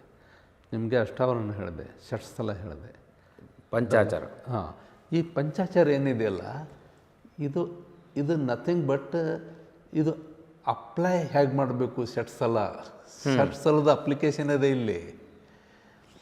ನೀವು ಬರೀ ನಾವೆಲ್ಲ ಆದೇವಪ್ಪ, ಐಕ್ಯ ಆದೆವು, ಎಲ್ಲ ಆಯಿತು, ಷಟ್ಸ್ಥಲಗಳನ್ನು ದಾಟಿದೆವು, ಲಿಂಗಾಂಗ ಸಮರ ಆಯಿತು. What is use? It is not individual philosophy. ಇದು ವೈಯಕ್ತಿಕವಾದಂಥ ಧರ್ಮ ಅಲ್ಲ. ಇದು ಸಮೂಹ ಜ್ಞಾನದ ಧರ್ಮ ಇದೆ, ನಿಸರ್ಗ ಧರ್ಮ ಇದೆ, ಇದು ಸಕಲ ಜೀವಾತ್ಮರಿಗೆ ಲೇಸನ್ ಬೇಯಿಸೋ ಧರ್ಮ ಇದೆ. ಆವಾಗ ಏನಾಗ್ತದೆ, ಈ ಪಂಚ ಆಚಾರಗಳು ಬರ್ತವೆ. ಈ ಪಂಚ ಆಚಾರಗಳು ಏನು ಬರ್ತಾವಲ್ಲ, ಈ ಪಂಚ ಆಚಾರಗಳಲ್ಲಿ ಅಪ್ಲಿಕೇಶನ್ ಆಫ್ ಷಟ್ಸ್ಥಲ, ಒಂದು ಪ್ರೊಟೆಕ್ಷನ್ ಆಫ್ ಮೈಂಡ್, ಇದು ಡೆವಲಪ್ಮೆಂಟ್ ಆಫ್ ಮೈಂಡ್ ಇಸ್ ಷಟ್ಸ್ಥಲ. ಆಮೇಲೆ ಅಪ್ಲಿಕೇಶನ್ ಆಫ್ ಮೈಂಡ್ ಬೇಕಲ್ಲ, ಅಪ್ಲೈಡ್ ರಿಲಿಜನ್ ಅದ ಇದು. ಯಾಕಂದ್ರೆ ಅರಿವು ಆಚಾರ, ಅಪ್ಲೈಡ್ ರಿಲಿಜನ್ಗೆ ಪಂಚಾಚಾರ. ಪಂಚಾಚಾರ, ಹೌದು, ಅರಿವು ಆಚಾರ. ಅಂದ್ರೆ ಇದು ವಾಕ್ ದ ಟಾಕ್ ಫಿಲಾಸಫಿ ಇದೆ. ಅದಕ್ಕೆ ನಡೆ ನುಡಿ ಸಿದ್ಧಾಂತವಾದಲ್ಲಿ, ನಡೆ ನುಡಿ ಸಿದ್ಧಾಂತವಾದಲ್ಲಿ ಕುಲ ಹೊಲೆ ಸೂತಕವಿಲ್ಲ. ನುಡಿ ಲೇಸು ಮಾತಾಡ್ತೇವೆ, ವಚನ ಹೇಳ್ತೇವಲ್ಲ, ನುಡಿ ಲೇಸು ನಡೆ ಅಧಮವಾದಲ್ಲಿ ಬಿಡಿಸಲಾಗದ ಹೊಲೆ. ಯಾವುದನ್ನ ಹಿಪೋಕ್ರಸಿ ಅಂತ ನಾವು ಇವತ್ತು ಹೇಳ್ತೀವಿ. ಯಾವುದು ಹೊಲೆ ಅಂದರೆ ಹೊಲಿಗೇರಿ ಅಲ್ಲ, ಇಲ್ಲಿದೆ ನನ್ನ ತಲೆನಲ್ಲೇ ಹೊಲಿಗೇರಿ ಇದೆ. ಯಾಕೆ ನುಡಿ ಲೇಸು, ನಡೆ ಅಧಮ ಇದೆ. ಇದನ್ನು ಕಂಟ್ರೋಲ್ ಮಾಡೋದು ಈ ಅಪ್ಲೈಡ್ ಆಚಾರಗಳು, 5 ಆಚಾರಗಳು, ಪಂಚ ಆಚಾರಗಳಿದ್ದಾವೆ. ಈ ಪಂಚ ಆಚಾರಗಳು ನೀವು ಬರಬೇಕಾದ್ರೆ ಷಟ್ಸ್ಥಲದ್ದು ಏನು ನಿಮ್ಮದು ವ್ಯಕ್ತಿತ್ವ ವಿಕಸನ ಇದೆಯಲ್ಲ, ಅದನ್ನು ಇಲ್ಲಿ ತೋರಿಸ್ಬೇಕಾಗ್ತದೆ ನೀವು, ಪಂಚಾಚಾರಗಳು. ಅದರಿಂದ ನೋಡಿ, ಷಟ್ಸ್ಥಲ ಮೊದಲು ಅಷ್ಟಾವರಣ, ಷಟ್ಸ್ಥಲ, ಪಂಚಾಚಾರ, ಮತ್ತೆ ಷಟ್ಸ್ಥಲ ಬರ್ತದೆ. ಅದಕ್ಕೆ ಲಾಸ್ಟಿಗೆ ಷಟ್ಸ್ಥಲ ಇಟ್ಟಿದ್ದಾರೆ ಶರಣರು. ಷಟ್ಸ್ಥಲ ಯಾಕೆಂದರೆ ಮೊದಲು ಅಲ್ಲೇನು ಥೆರಾಟಿಕಲ್ ಷಟ್ಸ್ಥಲ ಇದೆ, ಇಲ್ಲಿ ಅಪ್ಲೈಡ್ ಷಟ್ಸ್ಥಲ. ಈ ಪಂಚ ಆಚಾರ ಸೈಂಟಿಫಿಕ್ ಆಗಿ ಡಿಸೈನ್ ಮಾಡಿದ್ರೆ, ವೆರಿ ಸೈಂಟಿಫಿಕ್. ನಾನು vachana is a by product. Yes, it is very science, it is science. ಆಮೇಲೆ ಇಲ್ಲಿ ಇದು it is great religion of psychology, social psychology. ನೋಡಿ ಅಲ್ಲಿ ನೋಡಿ ಪಂಚ ಆಚಾರಗಳಿದ್ದಾವೆ. ಏನು ಹೇಳ್ತಾರೆ? ಲಿಂಗಾಚಾರ. ಲಿಂಗಾಚಾರ ಅಂದ್ರೇನು? ಒಂದೇ ಜಗತ್ತು, ಒಂದೇ ಮಾನವ ಕುಲ, ಒಂದೇ ವಿಶ್ವ, ಒಂದೇ ಮಾನವ ಕುಲ, ಎಲ್ಲ ಇಡೀ ಒಂದೇ ಮಾನವ ಕುಲ. ಈ ಕಲ್ಪನೆ ಇದೆಯಲ್ಲ, ಒಂದೇ ನಿಸರ್ಗ, ಒಂದೇ ಜಗತ್ತು, ಒಂದೇ ನಿಸರ್ಗ, ಒಂದೇ ಮಾನವ ಕುಲ. ನಿಸರ್ಗದಲ್ಲಿ ಎಲ್ಲ ಬಂದ್ಬಿಡ್ತು, ಸಕಲ ಜೀವಾತ್ಮ, ಚರಾಚರಗಳು, ಅದೆಲ್ಲ ಒಂದೇ. ಇವತ್ತು ನಾವೇನು ಹೇಳ್ತೇವೆ, ಇಲ್ಲೇ ಒಂದು ಕಡೆ ಬಾಂಬ್ ಬಿದ್ದರೆ ನಮ್ಮ ಬೆಳೆ ನಾಶ ಆಗ್ತದೆ, ಅಫ್ಘಾನಿಸ್ತಾನ ಬಾಂಬ್ ಬಿದ್ದರೆ ನಮ್ಮ ಬೆಳೆ ನಾಶ ಆಯಿತು. ಅದಕ್ಕೆ ನಾವು ಈ ನೇಚರ್ ಒಂದಿದೆ ಅನ್ನೋದು ಹೇಳ್ತೇವಲ್ಲ ನಾವು. ಹೌದು ಸರ್, ಅದ್ರದ್ದು ನಮಗೆ ಎಲ್ಲೋ ಯುದ್ಧ ಆದ್ರೆ ನಮ್ಮ ಹಣಕಾಸಿನ ಮೌಲ್ಯ ಕುಸಿತದೆ, ಹೌದು, ಡೆಫಿನೆಟ್. ವ್ಯಾಪಾರ ನಾಶ ಆಗುತ್ತೆ. ಹೌದು ಹೌದು. ಎಲ್ಲೋ ಬಿರುಗಾಳಿ ಬೀಸಿದ್ರೆ ಭೂಕಂಪ ಆದ್ರೆ ನಮಗೆ ತೊಂದರೆ ಆಗುತ್ತೆ. ಕ್ಲೈಮೇಟ್ ಚೇಂಜ್ ಅಂತ ಹೇಳ್ತೇವಲ್ಲ, ಕ್ಲೈಮೇಟ್ ಚೇಂಜ್ ಅಂದರೆ ಎಲ್ಲೋ ಕ್ಲೈಮೇಟ್ ಚೇಂಜ್ ಆದರೆ ಇಲ್ಲಿ ಯಾಕಂದ್ರೆ ಒಂದೇ ಇದೆ, ಅದು ಇಡೀ ಭೂಮಿ ಒಂದೇ ಇದೆ. ನೀವು ಭಾರತ ಅನ್ಬೋದು, ಪಾಕಿಸ್ತಾನ ಅನ್ಬೋದು, ನಿಸರ್ಗ ಒಂದೇ ಇದೆ. ನೀವು ಬಾಂಗ್ಲಾದೇಶ ಅನ್ಬೋದು, ಚೈನಾ ಅನ್ಬೋದು, ಅಮೇರಿಕ ಅನ್ಬೋದು. ಇದು ಇದು ಇದು ಲಿಂಗಾಚಾರದ ತತ್ವ. ಲಿಂಗಾಚಾರ ಏನು ಹೇಳ್ತದೆ? ಒಂದೇ ವಿಶ್ವ, ಒಂದೇ ನಿಸರ್ಗ, ಒಂದೇ ಮಾನವ ಕುಲ. ನೋಡಿ, ಇದನ್ನು ತಿಳ್ಕೊಬೇಕಾದ್ರೆ ಎಷ್ಟು ಅದ್ಭುತವಾಗಿದೆ. ಒಂದು ಲಿಂಗಾಚಾರದ ಪರಿಕಲ್ಪನೆ ನಿಮ್ದು ಇಡೀ ವಿಶ್ವದ ಎಲ್ಲ ರಹಸ್ಯಗಳನ್ನು ನಿಮ್ಮ ಮುಂದೆ ಬಿಚ್ಚಿಡ್ತದದು ಲಿಂಗಾಚಾರ. This is ಲಿಂಗಾಚಾರ. ಆಮೇಲೆ ಸದಾಚಾರ ಯಾವುದು?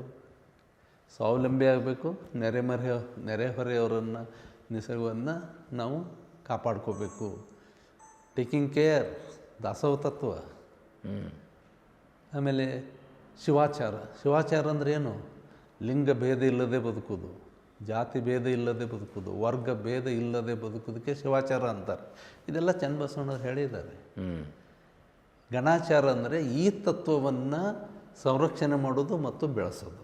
ಇದು ಗಣಾಚಾರ. ಸಮೂಹದ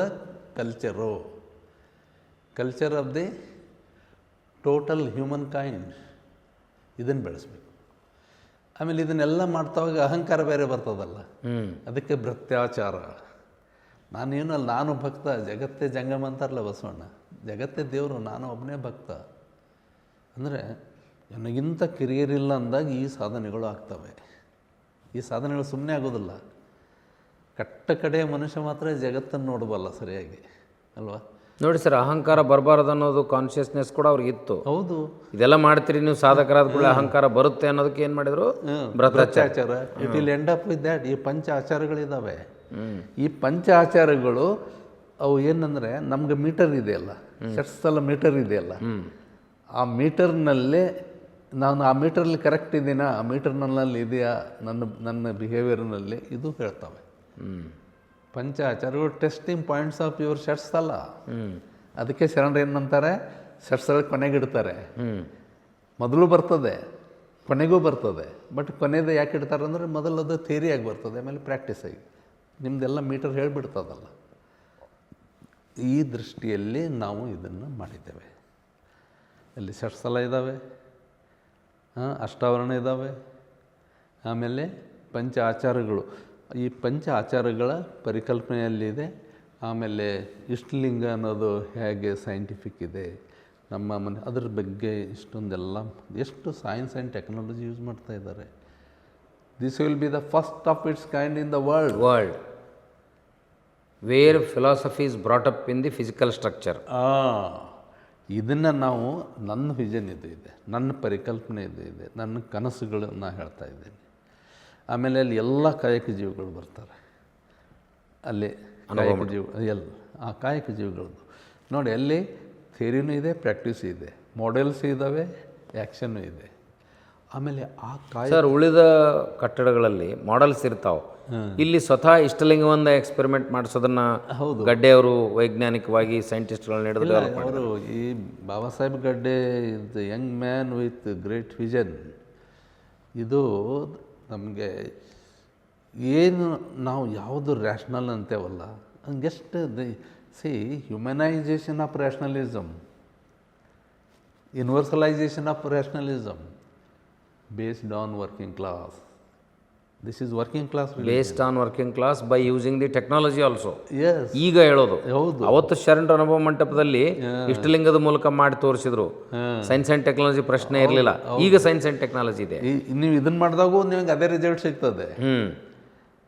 ಯಾವುದು 12ನೇ ಶತಮಾನದಾಗ ಈ ಫಿಲಾಸಫಿಯ ಒಂದು ಫಾರ್ಮೇಟ್ ಆಗಿದೆ, ಅದು ನಿಮ್ಗೆ ಈಗ ಅದು 100% ಕರೆಕ್ಟ್ ಅನ್ನೋದನ್ನು ಇಲ್ಲಿಯ ಪ್ರಯತ್ನಗಳು ತೋರಿಸ್ಕೊಡ್ತವೆ. ಎಲ್ಲ ಬಿಟ್ಬಿಡ್ತೇವೆ ನಾವು. ಈ ಬೆಳಿಗ್ಗೆ ಏನಾಗಿದೆ ಯೋಚನೆ ಮಾಡಿ. ಇವತ್ತಿಗೂ ಲಿಂಗಾಯತರಲ್ಲಿ ಜಾತಿ ಇದೆ, ಆಮೇಲೆ ಅಸ್ಪೃಶ್ಯತೆ ಇದೆ, ಆಮೇಲೆ ಕೊಲೆ ಸುಲಿಗಾಗ್ತಾವೆ ಜಾತಿ ಮೇಲೆ. ಇವರಿಗೆ ಈ ತತ್ವಜ್ಞಾನ ಹೆಂಗೆ ತಿಳಿಸೋದು? ಅದಕ್ಕೆ ಇದು ಇದು ಅಮೇರಿಕಾದವನಿಗೆ ತಿಳಿಸ್ಬೇಕು, ಇಂಗ್ಲೆಂಡವನಿಗೆ ತಿಳಿಸ್ಬೇಕು. ಕಾರ್ಲ್ ಮಾರ್ಕ್ಸ್ ಒಂದೇಳಿ ಈಗ ಬಂದರೂ ಕೂಡ ಇದು ನೋಡಿ ಗಾಬರಿ ಆಗಬೇಕು. ಕಾರ್ಲ್ ಮಾರ್ಕ್ಸು 19ನೇ ಶತಮಾನದಾಗ ಏನನ್ನು ಹೇಳಿದ್ರು 12ನೇ ಶತಮಾನದಲ್ಲಿ ಬಸವಣ್ಣವ್ರು ಹೇಳಿದ್ದಾರೆ. ಅಂದರೆ ಕಮ್ಯುನಿಸಮ್ಗಿಂತಲೂ ಮುಂದುವರೆದ ಆಶಯಗಳು ಲಿಂಗಾಯತಿಸಮ್ನಲ್ಲಿ ಇದ್ದು, ಬಸವ ಫಿಲಾಸಫಿಯಲ್ಲಿ ಇದ್ದು, ಬಸವ ಫಿಲಾಸಫಿಯಲ್ಲಿ ಇತ್ತು. ಹೀಗಾಗಿ ಬಸವ ಫಿಲಾಸಫಿ ಪರವಾಗಿ ಮಾತಾಡೋರನ್ನ ಕಮ್ಯುನಿಸ್ಟ್ರು ಅಂತ ಕರೆಯೋದ್ರಲ್ಲಿ ಯಾವ ಅರ್ಥನೂ ಇಲ್ಲ. ಅಲ್ಲ, ನಾನು ಹೇಳ್ತಾ ಇರೋದು ಯಾವುದನ್ನು 19ನೇ ಶತಮಾನದಲ್ಲಿ ನಾವು ಕಾಣ್ತಾ ಇದ್ದೇವೆ ಅದು ಯಾಕಂದ್ರೆ ಅಲ್ಲಿ ಡೈಲೆಕ್ಟಿಕಲ್ ಫಿಲಾಸಫಿ ಇದೆ, ಡೈಲೆಕ್ಟಿಕ್ಸ್ ಇದೆ. ಇಲ್ಲಿ ಏನಿದೆ ಅಂದರೆ ವಸ್ತು ಚೈತನ್ಯಾತ್ಮಕ ತತ್ವ ಇದೆ. ಮತ್ತು what is dialectics? Yes, what is dialectics? ಈಗ ಅದು ನಾವೊಂದು ಕ್ವಾಲಿಟೇಟಿವ್ ಚೇಂಜಿಂದ ಒಂದು ಕ್ವಾಂಟಿಟೇಟಿವ್ ಚೇಂಜಿಂದ ಕ್ವಾಲಿಟೇಟಿವ್ ಚೇಂಜ್ ಆಗೋದು, ಇದೇ ನಮ್ಮ ಸೆಟ್ಸಲ್ಲ. ಒಂದು ಕ್ವಾಂಟಿಟೇಟಿವ್ ಚೇಂಜ್ ಆಗ್ತಾ ಒಂದು ಕ್ವಾಲಿಟೇಟಿವ್ ಚೇಂಜ್ ಆಗ್ತದೆ. ಒಂದು ಸಣ್ಣ ಎಕ್ಸಾಂಪಲ್ ಬೇಕಾದ್ರೆ ನೀರು 1 ಡಿಗ್ರಿ 2 ಡಿಗ್ರಿ 99 ಡಿಗ್ರಿ 100 ಡಿಗ್ರಿಗೆ ಅದೇನಾಗ್ತದೆ, ಸ್ಟೀಮ್ ಆಗ್ತದೆ. That is called qualitative change of the same after boiling. ಹಾಗೆಯೇ ಮನುಷ್ಯನ ಮನಸ್ಸುಗಳು ಬಾಯ್ಲ್ ಆಗ್ತಾ ಬರಬೇಕು, ಆಗ್ತಾ ಅದು ಕ್ವಾಲಿಟೇಟಿವ್ ಚೇಂಜ್ ಆಗಿಬಿಡ್ತದೆ. ಕ್ವಾಲಿಟೇಟಿವ್ ಚೇಂಜ್ ಆದ್ದರಿಂದಲೇ ನಾವು ಪಂಚ ಆಚಾರಗಳನ್ನು ಇದನ್ನು ಮಾಡಲಿಕ್ಕೆ. ಇದು ನೀವು ಯಾವುದನ್ನು ತೊಳಿ, ಥಿಯರಿ ಆಫ್ ನೆಗೇಷನ್, ನಿಷೇಧದ ನಿಷೇಧ, ಇದು ಡೈಲೆಕ್ಟಿಕ್ಸಲ್ಲಿ ಬರ್ತದೆ. ಇದು ಏನದಲ್ಲ, ಯೂನಿಟಿ ಆಫ್ ಅಪೋಸಿಟ್ಸ್, ಇವೆಲ್ಲ ಯಾವುದು ಸೈನ್ಸ್ ಇದೆಯಲ್ಲ ಅದು ಇಲ್ಲಿ ಸೈಂಟಿಫಿಕ್ ಟೆಂಪರಮೆಂಟಾಗಿ ನಮ್ಮ ಈ ಬಸವ ಫಿಲಾಸಫಿಯಲ್ಲಿದೆ. ನನಗೆ ತುಂಬ ಇಷ್ಟ ಆಗಿದ್ದು ಯಾಕೆ ಅಂತಂದರೆ ಬಸವ ಫಿಲಾಸಫಿ, ನಾನು ಮಾರ್ಕ್ಸ್ವಾದ ಒಂದೇಳೆ ಓದಿರದೇ ಇದ್ದರೆ ನನಗೆ ಬಸವಣ್ಣನ ವಚನಗಳು ಅರ್ಥ ಆಗ್ತಾ ಇದ್ದಿಲ್ಲ.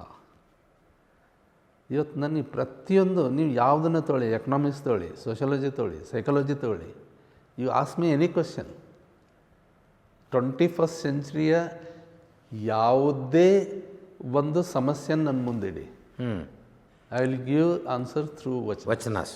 ಎಸ್ ಸರ್, ನೀವು ಅನ್ಯಧರ್ಮೀಯರಾಗಿ ನೀವು ಇನ್ನೊಂದು ಇಸ್ಲಾಂ ಧರ್ಮವನ್ನು ನೋಡಿದ್ದೀರಿ.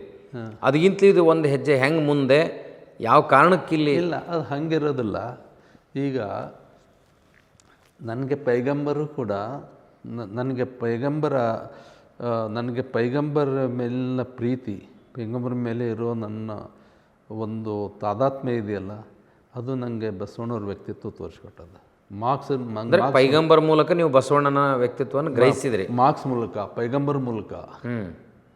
ನನಗೆ ಇವ್ರನ್ನ ತಿಳ್ಕೊಬೇಕಾದ್ರೆ ಮಾರ್ಕ್ಸ್ ಮತ್ತು ಪೈಗಂಬರ್ ನಂಗೆ ಭಾಳ, ಇಲ್ಕ ನಂಗೆ ಬಸವಣ್ಣ ಅರ್ಥನೇ ಆಗ್ತಿದ್ದಿಲ್ಲ.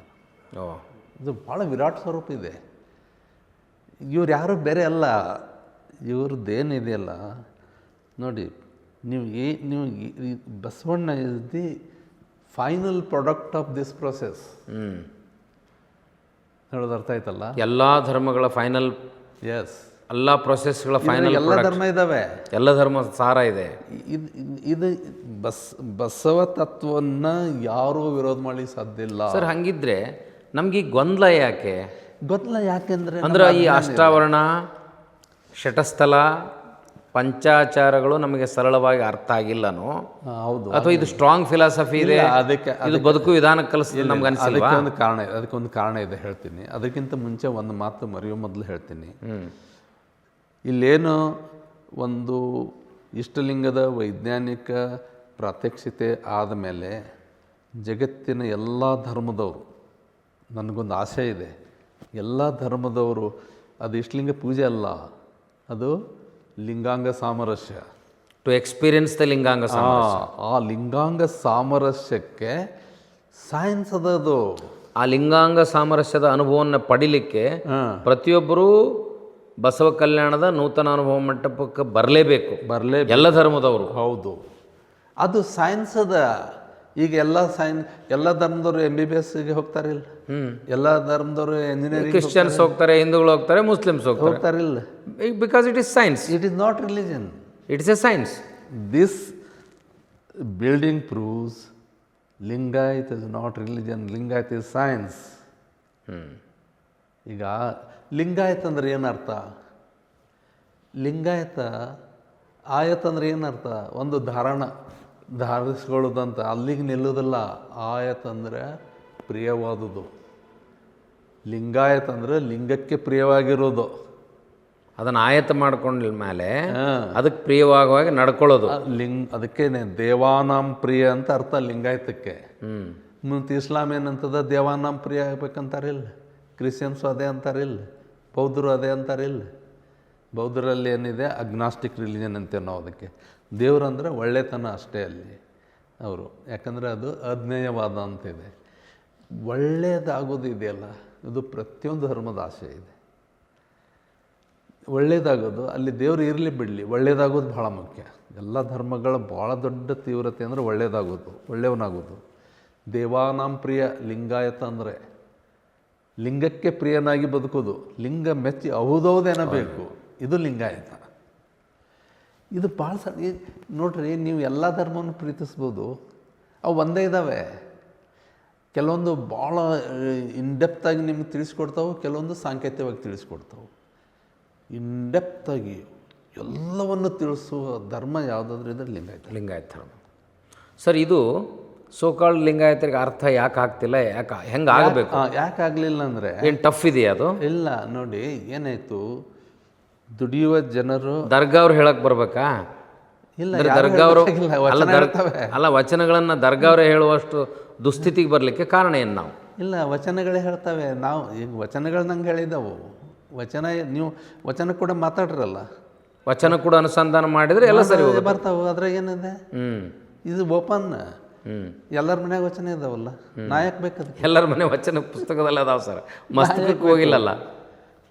ನಾನು ವಚನ ಓದಿ ಹೇಳ್ತಾ ಇದ್ದೀನಿ, ನಂದೇನದ ವಚನ ಓದ್ತೀನಿ, ಹೇಳ್ತೀನಿ. ಈಗ ನೋಡಿ ಏನಾಯಿತು, ಜಗತ್ತಿನಲ್ಲಿ 19ನೇ ಶತಮಾನ ಬರೋವರೆಗೂ ಯುರೋಪ್ನಲ್ಲಿ ದುಡಿಯೋ ಜನರ ಒಗ್ಗಟ್ಟಿನ ಪ್ರಜ್ಞೆನೇ ಇದ್ದಿದ್ದಿಲ್ಲ. ಲೇಬರ್ ಪಾರ್ಟಿ, ಹಾಂ, ಅದೇ ಕಮ್ಯುನಿಸಮ್ ಅನ್ರಿ, ಅದು ಇವೆಲ್ಲ ಬಂದವಲ್ಲ, ಎಲ್ಲ 19ನೇ ಶತಮಾನದ್ದು. 19ನೇ ಶತಮಾನದ ಉತ್ತರಾರ್ಧದಲ್ಲಿ ಮ್ಯಾನಿಫೆಸ್ಟೋ ಹುಟ್ಟಿದ್ದು 1848ಅಲ್ಲಿ. 19ನೇ ಶತಮಾನದ ಉತ್ತರಾರ್ಧದಲ್ಲಿ ಏನನ್ನು ಯುರೋಪ್ ಕಂಡುಕೊಂತು, ಅದನ್ನು ಬಸವಣ್ಣವರು ನಮಗೆ 12ನೇ ಶತಮಾನದಲ್ಲಿ ಹೇಳಿದ್ರು. ಅವಾಗೇನಿತ್ತು, ಈಗ ನೋಡ್ರಲ್ಲ, ಕೊಟ್ಟಣದವ್ರು ಓಣಿ, ಬಣಗಾರೋಣಿ, ಸುಣ್ಗಾರೋಣಿ, ಚಮಾರೋಣಿ, ಮಾದ್ರೋಣಿ, ಹೊಲೆರೋಣಿ, ಬ್ರಾಹ್ಮಣರೋಣಿ, ಲಿಂಗಾಯತ, ಇವೇ ಅದಾವಲ್ಲ. ಇವಕ್ಕಂತಾರೆ ಗಿಲ್ಡ್ಸ್ ಅಂತಾರೆ. Europe was full of guilds in those days. Guilds of various communities, various working class. Yes, ಅವರೆಲ್ಲ ಬೇರೆ ಬೇರೆ ಬೇರೆ ದುಡಿ ಜನರು ಗುಂಪಾಗಿದ್ದರು. ಅವ್ರು ಎಂದೂ ಕೂಡ್ತಿದ್ದಿಲ್ಲ, ಸ್ಟ್ಯಾಗ್ನೆಂಟ್ ಆಗಿದ್ದರು.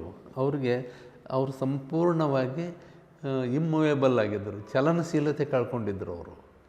ಈಗ ಒಂದು ಹಡಪದ ಓಣಿ, ನಾವಿಗಲ್ಲಿ ಅಂತ ನಮ್ಮ ಓಣಿ, ಹಡಪದವ್ರ ಓಣಿ, ಅವ್ರು ಹಡಪ ಜನ, ಅಗಸರೋಣಿ, ಕುಂಬಾರೋಣಿ, ಕಂಬಾರೋಣಿ, ಅವು ಎಂದು ಸಾವಿರಾರು ವರ್ಷದಿಂದ ಹಾಗೆ ಬೆಳ್ಕೊಂಡ್ಬಂದಿರಲ್ಲ. ಅವರೆಲ್ಲರನ್ನ ಕೂಡಿಸಿ ಒಂದು ವರ್ಗವಾಗಿ ಮಾಡಿದ ಕೀರ್ತಿ ಬಸವಣ್ಣವರಿಗೆ ಅದೇ ಶರಣ ಸಂಕುಲ. ಸಂಕುಲ ಅಂದರೆ ಎಲ್ಲಿ ಕುಲಗಳಿಲ್ಲವೋ, ಎಲ್ಲಿ ಜಾತಿ ಭೇದ ಇಲ್ಲವೋ, ಎಲ್ಲಿ ವರ್ಗಭೇದ ಇಲ್ಲವೋ, ಎಲ್ಲಿ ಹೆಣ್ಣು ಗಂಡಿನ ಭೇದ ಇಲ್ಲವೋ, ಅದಕ್ಕೆ ಸಂಕುಲ ಅಂತಾರೆ. ಪ್ರಾಣಿ ಸಂಕುಲ ಅಂದರೆ ಏನು? ಎಲ್ಲ ಪ್ರಾಣಿಗಳ ಇಲಿನೂ ಅಲ್ಲಿದೆ, ಹುಲಿನೂ ಅಲ್ಲಿದೆ. ನಾವು ಹುಲಿ ಭಾಳ ದೊಡ್ಡದ್ರಿ, ಇಲಿ ಸಣ್ಣದು, ಇದ್ರಾಗ ನಾ PhD ಮಾಡ್ತೀನಿ ಅಂದರೆ, ಹುಲಿ ಮೇಲೆ PhD ಮಾಡೋಕ್ಕಿಂತಲೂ ಕಠಿಣವಾದದ್ದು ಇಲಿ ಮೇಲೆ PhD ಮಾಡೋದು. ಯಾಕೆ? ಅದರದ್ದೇ ಕ್ಯಾರೆಕ್ಟರ್ ಇದೆ, ಅದರದ್ದೇ ಸೈಕಾಲಜಿ ಇದೆ, ಅದರದ್ದೇ ಕೆಪಾಸಿಟಿ ಇದೆ, ಅದರದ್ದೇ ಬಿಹೇವಿಯರ್ ಇದೆ ಅಲ್ವಾ? ಅಂದರೆ ಪ್ರಾಣಿ ಸಂಕುಲ ಅಂದರೆ ಎಲ್ಲವೂ ಈಕ್ವಲ್ ಅಲ್ಲಿ. There is no any special position to lion.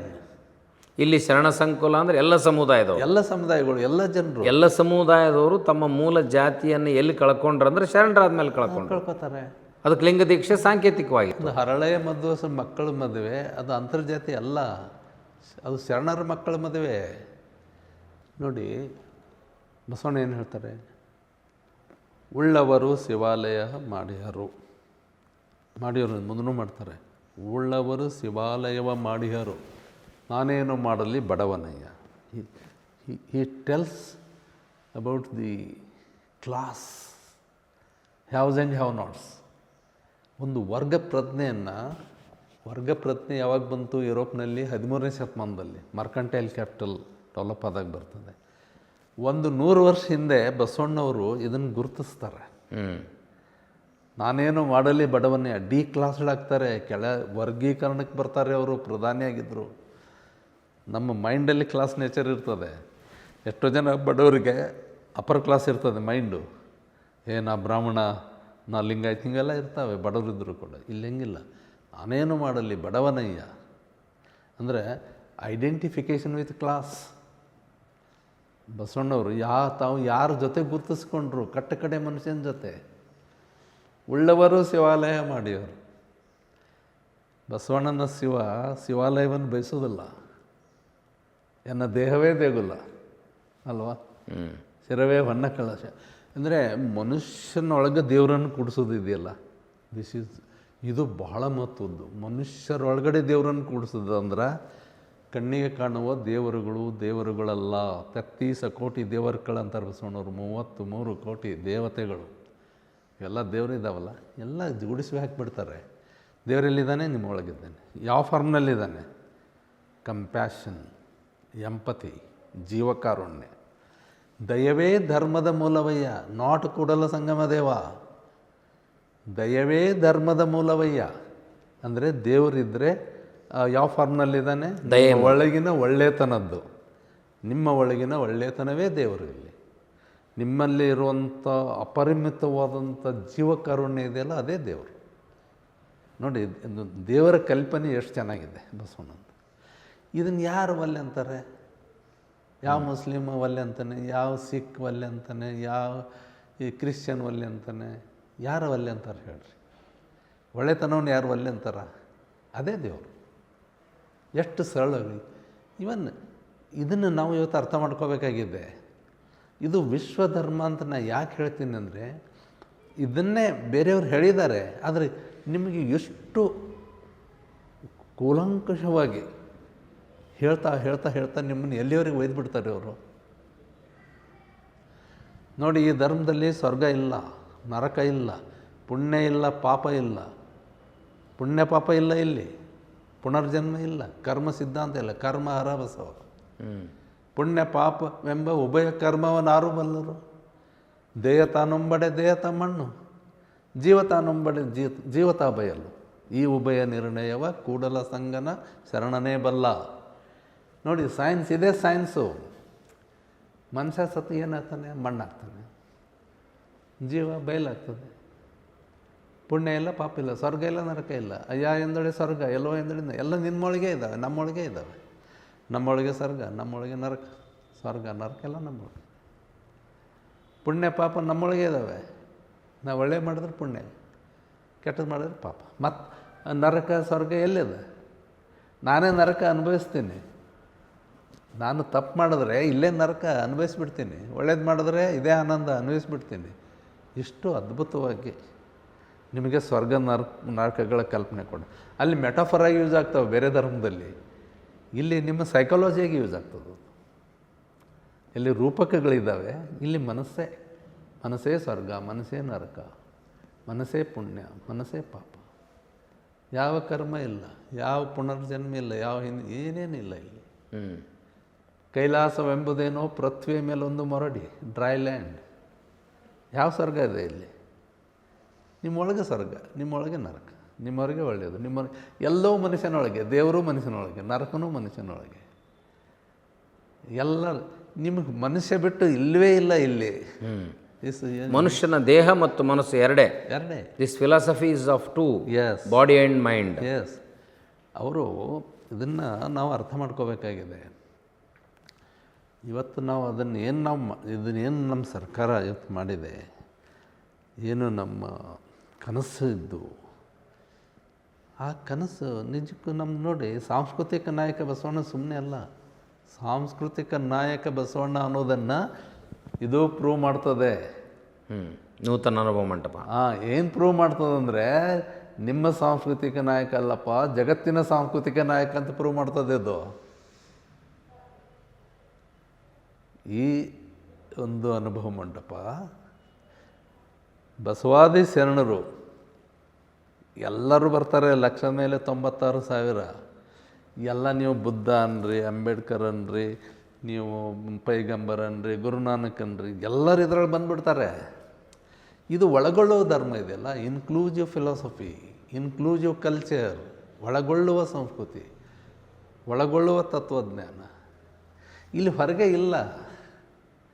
ಇದು ಮುಸ್ಲಿಮರ ಸೆಂಟರ್ ಆಗ್ತದೆ ಫ್ಯೂಚರಲ್ಲಿ, ಇದು ಕ್ರಿಶ್ಚಿಯನ್ರ ಸೆಂಟರ್ ಆಗ್ತದೆ, ಯಾರು ಹಿಂದೂಗಳಂತಾರಲ್ಲ ಅವ್ರ ಸೆಂಟರು ಆಗ್ತದೆ, ಯಾರು ಸಿಖ್ರು ಅಂತಾರೆ ಅವ್ರ ಸೆಂಟರ್ ಆಗ್ತದೆ, ಚೈನೀಸ್ ಅಂತಾರೆ ಅವ್ರ ಸೆಂಟರ್ ಆಗ್ತದೆ, ಅಮೇರಿಕನ್ನ ಅವ್ರ ಸೆಂಟರ್ ಆಗ್ತದೆ. ಇದು ಹಂಗದ, ಏನು ಮಾಡೋದು? ಈ ಫಿಲಾಸಫಿ ಹೆಂಗದ? ಎಲ್ಲರೂ ನಾವೆಲ್ಲ ಒಂದಾಗಿ ನಿಂತುಬಿಡ್ತೇವಲ್ಲಿ. ಅದ್ರ ಮುಂದೆ ಲಿಂಗಾಯತರು ದೊಡ್ಡವರಲ್ಲ, ಮುಸ್ಲಿಮ್ಸು ದೊಡ್ಡವರಲ್ಲ, ಕ್ರಿಶ್ಚಿಯನ್ಸು ದೊಡ್ಡವರಲ್ಲ, ಸಣ್ಣವರು ಅಲ್ಲ, ಸಮಾನರು. That is the beauty of this philosophy. ಇವತ್ತು ಅದೇನಾಗ್ತಾಯಿದೆ, ಅದು ಜಗತ್ತಿಗೆ ಅಟ್ರ್ಯಾಕ್ಟ್ ಮಾಡ್ತದೆ. ನಾನು ನಿಮ್ಗೆ ಹೇಳಿದ್ರೆ ಒಂಥರ ಭಾರಿ ಏನೋ ಎಮೋಷ್ನಲ್ಲೇ ಹೇಗೆ ಹೇಳ್ತೀನಿ ಅಂತ ತಿಳ್ಕೊಬೇಡಿ. ನಾನು ನಿಮಗೆ ಸತ್ಯ ಹೇಳೋ ಮಾತನ್ನು ಹೇಳ್ತೀನಿ.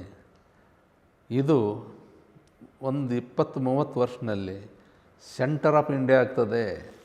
ಬಸವ ಕಲ್ಯಾಣ ಅನುಭವ. ಹೌದು, ಮೊದಲು ಇತ್ತು ಕಾಶ್ಮೀರದಿಂದ ಕನ್ಯಾಕುಮಾರಿ ಎಲ್ಲರೂ ಬಂದ್ರಲ್ಲ, ಇದು ಸೆಂಟರ್ ಆಫ್ ದ ವರ್ಲ್ಡ್ ಆಗ್ತದೆ. 12ನೇ ಶತಮಾನದಲ್ಲಾಗಿದ್ದು 21ನೇ ಶತಮಾನದಲ್ಲಿ ಪುನರುತ್ಥಾನವಾಗ್ತದೆ. ಹೌದು, ಇನ್ನೂ ಜಾಸ್ತಿ ಆಗ್ತದೆ, ಎಕ್ಸ್ಪ್ಯಾಂಡ್ ಆಗ್ತದೆ. ಇದು ಸೈನ್ಸ್ ಆ್ಯಂಡ್ ಟೆಕ್ನಾಲಜಿ ಸಪೋರ್ಟ್ ಇದೆ ಈಗ. ಹೌದು, ಇದು ಸೈನ್ಸ್ ಇದೆ, ಟೆಕ್ನಾಲಜಿ ಇದೆ.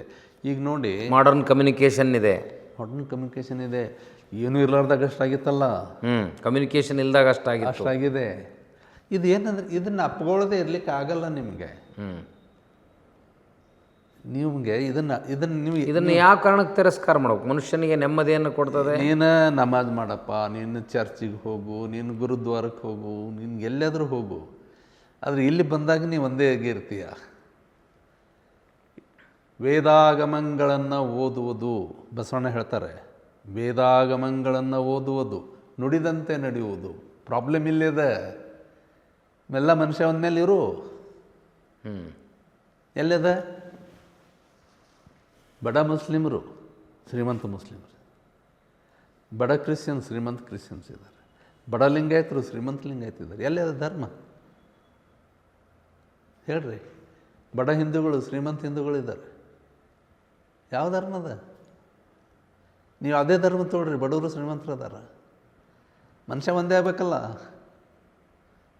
ಬಸವಣ್ಣ ಆದರು ಹೆಂಗೆ ಬಸವಣ್ಣ ಹೇಳ್ತಾರೆ, ಇಂದಿಂಗೆ ನಾಳಿಂಗೆ ಎಂದೆಡೆ ನಿಮ್ಮಾನೆ ನಿಮ್ಮ ಪ್ರಮಥ ರಾಣಿ, ನಿಮ್ಮ ರಾಣಿ ವಾಸದ ಆಣೆ ಕೊಡುತ್ತೆ.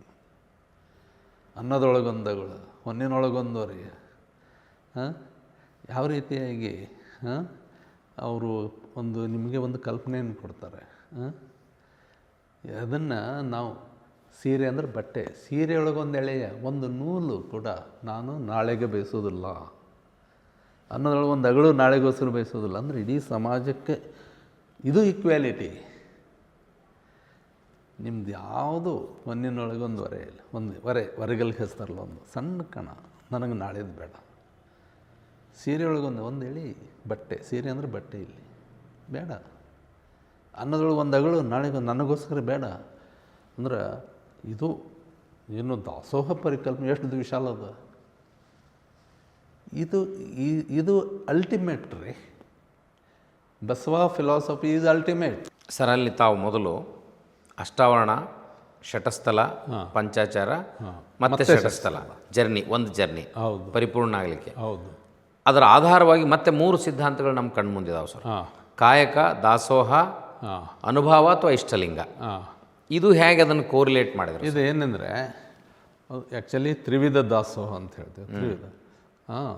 ಈ ತ್ರಿವೇದದ ಯಾವುದಿದೆ, ಇದು ಭಾಳ ಎಲ್ಲೋ ಇಂಟಿಗ್ರೇಟೆಡ್ ಇದೆ. ಈ ಗುರು ಲಿಂಗ ಜಂಗಮ ಅಂತೇವೆ ತ್ರಿವಿಧದಲ್ಲಿ. ಇದಕ್ಕೆ ತ್ರಿವಿಧ ದಾಸೋಹ ಅಂತೇವೆ. ಗುರು ಲಿಂಗ ಜಂಗಮ ಈ ದಾಸೋಹದಲ್ಲಿ 3 ಪ್ರಕಾರ ಇದ್ದಾವೆ. ಗುರು ಅಂದರೆ ಜ್ಞಾನಕ್ಕೋಸ್ಕರ ನಾನು ಆರಂಭವ ಮಾಡುವೆನೆಯ ಗುರುಪೂಜೆಗೆಂದು ಹೇಳ್ತಲ್ಲ, ನಾನು ವ್ಯವಹಾರವ ಮಾಡುವೆ ಲಿಂಗಾರ್ಚನೆಗೆಂದು, ನಾನು ಪರಸೇವೆಯ ಮಾಡುವೆನೆಯ ಜಂಗಮ ದಾಸೋಹಕ್ಕೆಂದು. ಅಂದರೆ ದಾಸೋಹ 3 ಪ್ರಕಾರ ಇದೆ. ಒಂದು ಜ್ಞಾನಕ್ಕೋಸ್ಕರ, ನಮ್ಮೆಲ್ಲ ನಾವೇನು ಮಾಡ್ತೇವೆ ಜಗತ್ತಿನೊಳಗೆ ನಾವು, ಅದು ಜ್ಞಾನ. ಆಮೇಲೆ ಎರಡನೇದು ಲಿಂಗ ಅಂದರೆ ತತ್ವಬದ್ಧವಾಗಿರಬೇಕು, ಜ್ಞಾನಬದ್ಧವಾಗಿರಬೇಕು, ಸಮಾಜಬದ್ಧವಾಗಿರಬೇಕು. ಸಮಾಜಬದ್ಧ ಅದು ಜಂಗಮ ಅಂದರೆ ಸಮಾಜ. 8 ಅರ್ಥ ಇದ್ದಾವೆ ಇಲ್ಲಿ. ಜಂಗಮ ಅಂದರೆ ಸಮಾಜ. ನಾವು ಸಮಾಜಕ್ಕೆ ಬದ್ಧರಾಗಿರಬೇಕು, ಜ್ಞಾನಕ್ಕೆ ಬದ್ಧರಾಗಿರಬೇಕು, ತತ್ವಕ್ಕೆ ಬದ್ಧರಾಗಿರಬೇಕು. ಗುರುಲಿಂಗ ಜಂಗಮ ಇದಾಯಿತು. ಆಮೇಲೆ ಕಾಯಕ ಪ್ರಸಾದ ದಾಸೋಹ, ಇವು 3 ಭಾಳ ಮುಖ್ಯವಾದ. ಕಾಯಕ ಅಂದರೆ ಪ್ರೊಡಕ್ಷನ್, ಪ್ರಾಪರ್ ಪ್ರೊಡಕ್ಷನ್, ಉದ್ದಂಡ ವೃತ್ತಿ ಕಾಯಕವಲ್ಲ. ನಾವು ಸರಾಯಿ ಫ್ಯಾಕ್ಟ್ರಿ ತೆಗೆದಂದ್ರೆ ಕಾಯಕ ಅಲ್ಲ. ಕಾಯಕ ಇಸ್ ನಾಟ್ ವರ್ಕ್. ಯಾವುದೇ ವರ್ಕಿಗೆ ನೀವು ಜನರಲ್ ಅಂತೀರಿ. ಕಾಯಕ ಈಸ್ ಹ್ಯಾವಿಂಗ್ ರೆಸ್ಪಾನ್ಸಿಬಿಲಿಟಿ, ಇದಕ್ಕೆ ಜವಾಬ್ದಾರಿ ಇದೆ. ಕಾಯಕ ನಾವು ಇಂಥದ್ದು ಮಾಡ್ಬೇಕಂದ್ರೆ ಅದು ನಿಸರ್ಗಕ್ಕೆ ಹಾನಿಯಾಗಬಾರ್ದು, ಮಾನವ ಕುಲಕ್ಕೆ ಹಾನಿಯಾಗಬಾರ್ದು, ಮತ್ತು ವ್ಯಕ್ತಿಗೆ ಹಾನಿಯಾಗಬಾರ್ದು. ಇದು ಕಾಯಕ. ನಾವು ಏನು ಮಾಡ್ತೇವಲ್ಲ ಅದರಿಂದ ನಿಸರ್ಗ ಹಾಳಾಗಬಾರ್ದು, ನಮ್ಮ ಶರೀರ ಹಾಳಾಗಬಾರ್ದು, ನಮ್ಮ ಸಮಾಜ ಹಾಳಾಗಬಾರ್ದು. ಉದ್ದಂಡ ವೃತ್ತಿ ಕಾಯಕವಲ್ಲ, ಚನ್ನಬಸವಣ್ಣವ್ರು ಹೇಳ್ತಾರೆ. This is called proper production. ಇದು ಬಸವ ಎಕನಾಮಿಕ್ಸ್ ಇದೆ. ಕಾಯಕ ಪ್ರಸಾದ್ ದಾಸೋಹ economics of Basavanna. Proper production. ಪ್ರಸಾದ ಅಂದ್ರೇನು? ನಾವು ಎಲ್ಲವನ್ನೂ ಜಗತ್ತಿನಲ್ಲಿ ಪ್ರಸಾದ ಕಾಯವ ಕೆಡಿಸಲಾಗದು. ಇವನ್ ನಮ್ಮ ಶರೀರ ಪ್ರಸಾದ ಇದೆ. ಇದಕ್ಕಿನ್ನು ಪ್ರಸಾದ ಏನು ಹೇಳ್ತಾರಂದರೆ ಗಿಫ್ಟ್ ಆಫ್ ಗಾಡ್ ಅಂತ. ಪ್ರಸಾದ ಅಂದರೆ ಗಿಫ್ಟು. ಈ ಪ್ರಸಾದ ಏನಿದೆಯಲ್ಲ ಅದನ್ನು ದೇವರ ಕಾಣಿಕೆ ಇರೋದರಿಂದ ಅದನ್ನು ಸರಿಯಾಗಿ ಬಳಸಬೇಕು. ನೀವು ಸಮುದ್ರದ ನೀರನ್ನು ಹಾಳು ಮಾಡೋ ಹಾಗಿಲ್ಲ, ಇದು ಬಸವಣ್ಣ ತತ್ವ. ನದಿಯ ನೀರನ್ನು ಹಾಳು ಮಾಡೋ ಹಾಗಿಲ್ಲ, ಅದು ಪ್ರಸಾದ ಇದೆ. ಭೂಮಿಯನ್ನು ಹಾಳು ಮಾಡುವಂಗಿಲ್ಲ, ಭೂಮಿಯನ್ನು ಬರಡು ಮಾಡುವಂಗಿಲ್ಲ. ಯಾವನೋ ನಮಗೆ ಹಕ್ಕಿಲ್ಲ, ಅದಕ್ಕೆ ಭೂಮಿಯನ್ನು ಹಾಳು ಮಾಡುವಂಗೆ ಏನನ್ನೂ ಹಾಳು ಮಾಡದೇ ಇರೋದೇ ಪ್ರಸಾದ ತತ್ವ. ಆಮೇಲೆ ಅದಕ್ಕೆ ನಾವು ಪ್ರಾಪರ್ ಯುಟಿಲಿಟಿ ಅಂತೇವೆ. Proper production, proper utility. Prasada proper utility in Basava economics. ಆಮೇಲೆ ಮುಂದೆ kayaka prasada dasoha is proper social distribution. Proper social distribution ಇದ್ದಾಗ ಯುದ್ಧಗಳಾಗೋದಿಲ್ಲ, ಕೋಮುಗಲಭೆಗಳಾಗೋದಿಲ್ಲ, ವರ್ಗಗಳು ಇರೋದಿಲ್ಲ, ಲಿಂಗಭೇದ ಇರೋದಿಲ್ಲ, ವರ್ಗಭೇದ ಇರೋದಿಲ್ಲ, ಜಾತಿ ಭೇದ ಇರೋದಿಲ್ಲ, ಇನ್ನೂ ಇರೋದಿಲ್ಲ. Perfect proper production, proper utility, proper social distribution. ಇದು ಬಸವಣ್ಣವ್ರ ಎಕನಾಮಿಕ್ಸ್ ಇದೆ. ಇದಕ್ಕೆ ಮೈಂಡ್ ಪ್ರಿಪೇರ್, ಜ್ಞಾನ ಇರಬೇಕು, ಮೌಲ್ಯಗಳಿರಬೇಕು, ಲಿಂಗತತ್ವ. ಆಮೇಲೆ ಸಮಾಜ ಪ್ರಜ್ಞೆ ಇರಬೇಕಲ್ಲ, ಜಂಗಮ ತತ್ವ. ಗುರು ಲಿಂಗ ಜಂಗಮ. ಈ ತ್ರಿವಿಧ ದಾಸೋಹಿಗಳು ಇದನ್ನು proper production, proper utility, proper social distribution ಎಲ್ಲ ಇಂಟರ್ಲಿಂಕ್ಡ್ ಇದ್ದಾವೆ. ನೀವು ಏನನ್ನು ಕೇಳಿ ನಿಮ್ಗೆ ಸೈನ್ಸ್ ಇದೆ ಇಲ್ಲಿ, ನೀವು ಏನೇ ಕೇಳಿ ಸಿಸ್ಟಮ್ ಇದೆ ಇಲ್ಲಿ. 100% ಸಿಸ್ಟಮ್ ಇದೆ. ಇದು ಎಷ್ಟು ಸಿಸ್ಟಮ್ ಇದೆ ಅಂದರೆ ಇದು ಸೈನ್ಸು ಇದೆ, ಟೆಕ್ನಾಲಜಿನೂ ಇದೆ ಇದರಲ್ಲಿ. ಅದಕ್ಕೆ ಇದು ಧರ್ಮ ಅಂತ ಕರೀಲಿಕ್ಕೆ ನಾನು ಸ್ವಲ್ಪ ಹೆಸಿಟೇಟ್ ಮಾಡ್ತೇನೆ. ಇದು perfect life. Perfect way of life. ಹೌದು, ಪರ್ಫೆಕ್ಟ್ ವೇ ಆಫ್ ಲೈಫ್. ಇದನ್ನು ಯಾರು ಬೇಕಾದ್ರೂ ಬಳಸ್ಕೋಬೋದು. ಇದು ಸೈನ್ಸ್ ಅದ. ಮತ್ತು ಇದನ್ನು ಮಿಸ್ಲೀಡ್ ಮಾಡೋದು, ಇದು ಅಲ್ಲಿಂದ ತಂದಿದ್ದು. ಯಾಕಂದರೆ ಇವ್ರು ಏನು ಮಾಡಿದ್ರು ನೋಡ್ರಿ, ಇಂಥ ಒಂದು ಜಗತ್ತಿನಾಗಿರಲಾರ್ದು ಒಂದು ಹೊಸ ಸಮಾಜವನ್ನು, ಒಂದು ಶರಣ ಸಂಕುಲವನ್ನು ತಯಾರು ಮಾಡಿದಾಗ ಇಲ್ಲಿಯ ಪಟ್ಟಭದ್ರ ಹಿತಾಸಕ್ತಿಗಳು ಭಾಳ ಅಳಗಾಡ್ಬಿಟ್ಟು ಅವರು ಎಷ್ಟು ಶೇಕಾಗಿ ಹೋಗ್ಬಿಟ್ರು ಅಂದರೆ ಈ ಧರ್ಮ ಸಿಂಹಾಸನವೂ ಅಳಗಾಡ್ತು, ರಾಜಸಿಂಹಾಸನವೂ ಅಳಗಾಡ್ತು. ಶಾಸ್ತ್ರಗಳು ಹೇಳ್ದಂಗೆ ಕೇಳೋದು. ಈ ಶಾಸ್ತ್ರಗಳು ಇದೆಲ್ಲದಕ್ಕೂ ವಿರುದ್ಧವಾಗಿದ್ದು. ಶಾಸ್ತ್ರಗಳ ಮಾತು ಕೇಳೋದು ಸರ್ವೈವಲ್ ಕ್ವಶನ್ ಆಯಿತು ಇಬ್ಬರಿಗೂ. ರಾಜಸಿಂಹಾಸನಕ್ಕೂ ಆಯಿತು, ಧರ್ಮ ಸಿಂಹಾಸನಕ್ಕೂ ಆಯಿತು. ಧರ್ಮ ಸಿಂಹಾಸನ ಅಂದರೆ ಶೋಷಣೆಯ ಧರ್ಮ ಸಿಂಹಾಸನ, ಮನುಧರ್ಮ ಸಿಂಹಾಸನ, ರಾಜಧರ್ಮ ಸಿಂಹಾಸನ. ರಾಜಧರ್ಮ ಅಂದರೆ ಏನು? ಚಾತುರ್ವರ್ಣ್ಯವನ್ನು ಜೀವಂತವಾಗಿಡೋದು ರಾಜಧರ್ಮ. ಚಾತುರ್ವರ್ಣ ಪದ್ಧತಿಯನ್ನು, ಶೋಷಣೆಯ ಪದ್ಧತಿಯನ್ನು, ಸುಲಿಗೆ ಪದ್ಧತಿ, ಅದಕ್ಕೆ ರಾಜಧರ್ಮ ಅಂತಾರೆ. ನೀವು ಮನುಸ್ಮೃತಿ ಹೋದ್ರೆ ಗೊತ್ತಾಗ್ತದೆ. ರಾಜಧರ್ಮ ಅಂದರೆ ಇಲ್ಲಿ ವರ್ಣ ಸಂಕರ ಆಯ್ತಲ್ಲ ಅವ್ರ ಪ್ರಕಾರ. ಸರ್, ಹತ್ಯಾಕಾಂಡ. ಇಲ್ಲ, ವರ್ಣ ಸಂಕರ ಅಂದರೆ ಮೊದಲು ಮದುವೆ ಆಯಿತು. ಈ ಮದುವೆ ಅವ್ರಿಗೆ ವರ್ಣ ಸಂಕರ ಆಯಿತು, ನಮಗೆ ಅದು ಲಿಂಗವಂತರ ಮದುವೆ ಆಯಿತು. ಶರಣರಿಗೆ ಅದು ಲಿಂಗವಂತರ ಮದುವೆ. ಅಲ್ಲಿ ಬ್ರಾಹ್ಮಣ ಕನ್ಯೆ, ಅದಕ್ಕೆ ವಿಲೋಮ ವಿವಾಹ ಅಂತಾರೆ. ಬ್ರಾಹ್ಮಣ ಕನ್ಯೆ, ಆಮೇಲೆ ದಲಿತ ವರ, ಇದು ವಿಲೋಮ. ಇದು ಭಯಂಕರ ಅವರಿಗೆ ಸಿಟ್ಟು ಬಂದುಬಿಡ್ತದೆ. ಈಗ ದಲಿತ ಕನ್ಯೆ ಬ್ರಾಹ್ಮಣಕ್ಕೆ ಇದ್ರೆ ಆಗ್ತಿದ್ದಿಲ್ಲ. ಅವರು ಟಾಲ್ರೇಟ್ ಮಾಡ್ಕೋತಾರೆ. ಇಲ್ಲಿ ಹಿಂಗಿತ್ತು. ಒಂದು ಬ್ರಾಹ್ಮಣ ಕನ್ಯೆ ಒಬ್ಬ ಅಸ್ಪೃಶ್ಯನಿಗೆ ಮದುವೆ ಆಗೋದಂದರೆ ವರ್ಣ ಸಂಕರ ಆಯಿತು. ರಾಜಧರ್ಮನೇ ಪಾಲಿಸ್ತಾ ಇಲ್ಲ. ಆ ರಾಜಧರ್ಮದ ಏನು ಇದು ಅದ ಲಾ ಪ್ರಕಾರ ಅವ್ರು ಮಾಡ್ತಾರೆ ಅದನ್ನು. ಇದು ರಾಜಧರ್ಮದ ಪ್ರಕಾರ ಶರಣಧರ್ಮದ ನಿರ್ಣಯ ತಪ್ಪು. ಇದು ರಾಜಧರ್ಮದ. ರಾಜಧರ್ಮ ಅಂದ್ರೆ ಏನು? ಚಾತುರ್ವರ್ಣವನ್ನು ಸೇಫ್ಗಾರ್ಡ್ ಮಾಡೋದೇ ರಾಜನ ಪ್ರಥಮ ಕರ್ತವ್ಯ. ಇದನ್ನು ಲೀಗಲ್ ಪಾಯಿಂಟ್ ಇಡ್ತಾರೆ ಅವರು. ಶಾಸ್ತ್ರ ಹೆಂಗೆ ಹೇಳ್ತದಂತಾರೆ, ಶಾಸ್ತ್ರಗಳ ಮಾತು ಶಸ್ತ್ರಗಳು ಕೇಳ್ತವೆ.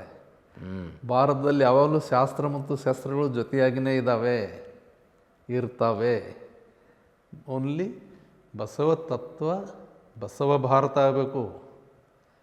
ಬಸವ ಭಾರತ ಆದಾಗ ಅದು ನಿಜವಾದಂಥ ಭಾರತ. ಬಸವ ಭಾರತ ಆಗಬೇಕು, ಶರಣರ ಭಾರತ ಆಗಬೇಕು. ಅದೇ ಬಸವ ಭಾರತ, ಶರಣರ ಭಾರತ.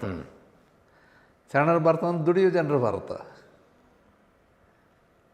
ಇಡೀ ಜಗತ್ತೇ ಬಸವ ಭಾರತ ಆಗಬೇಕು.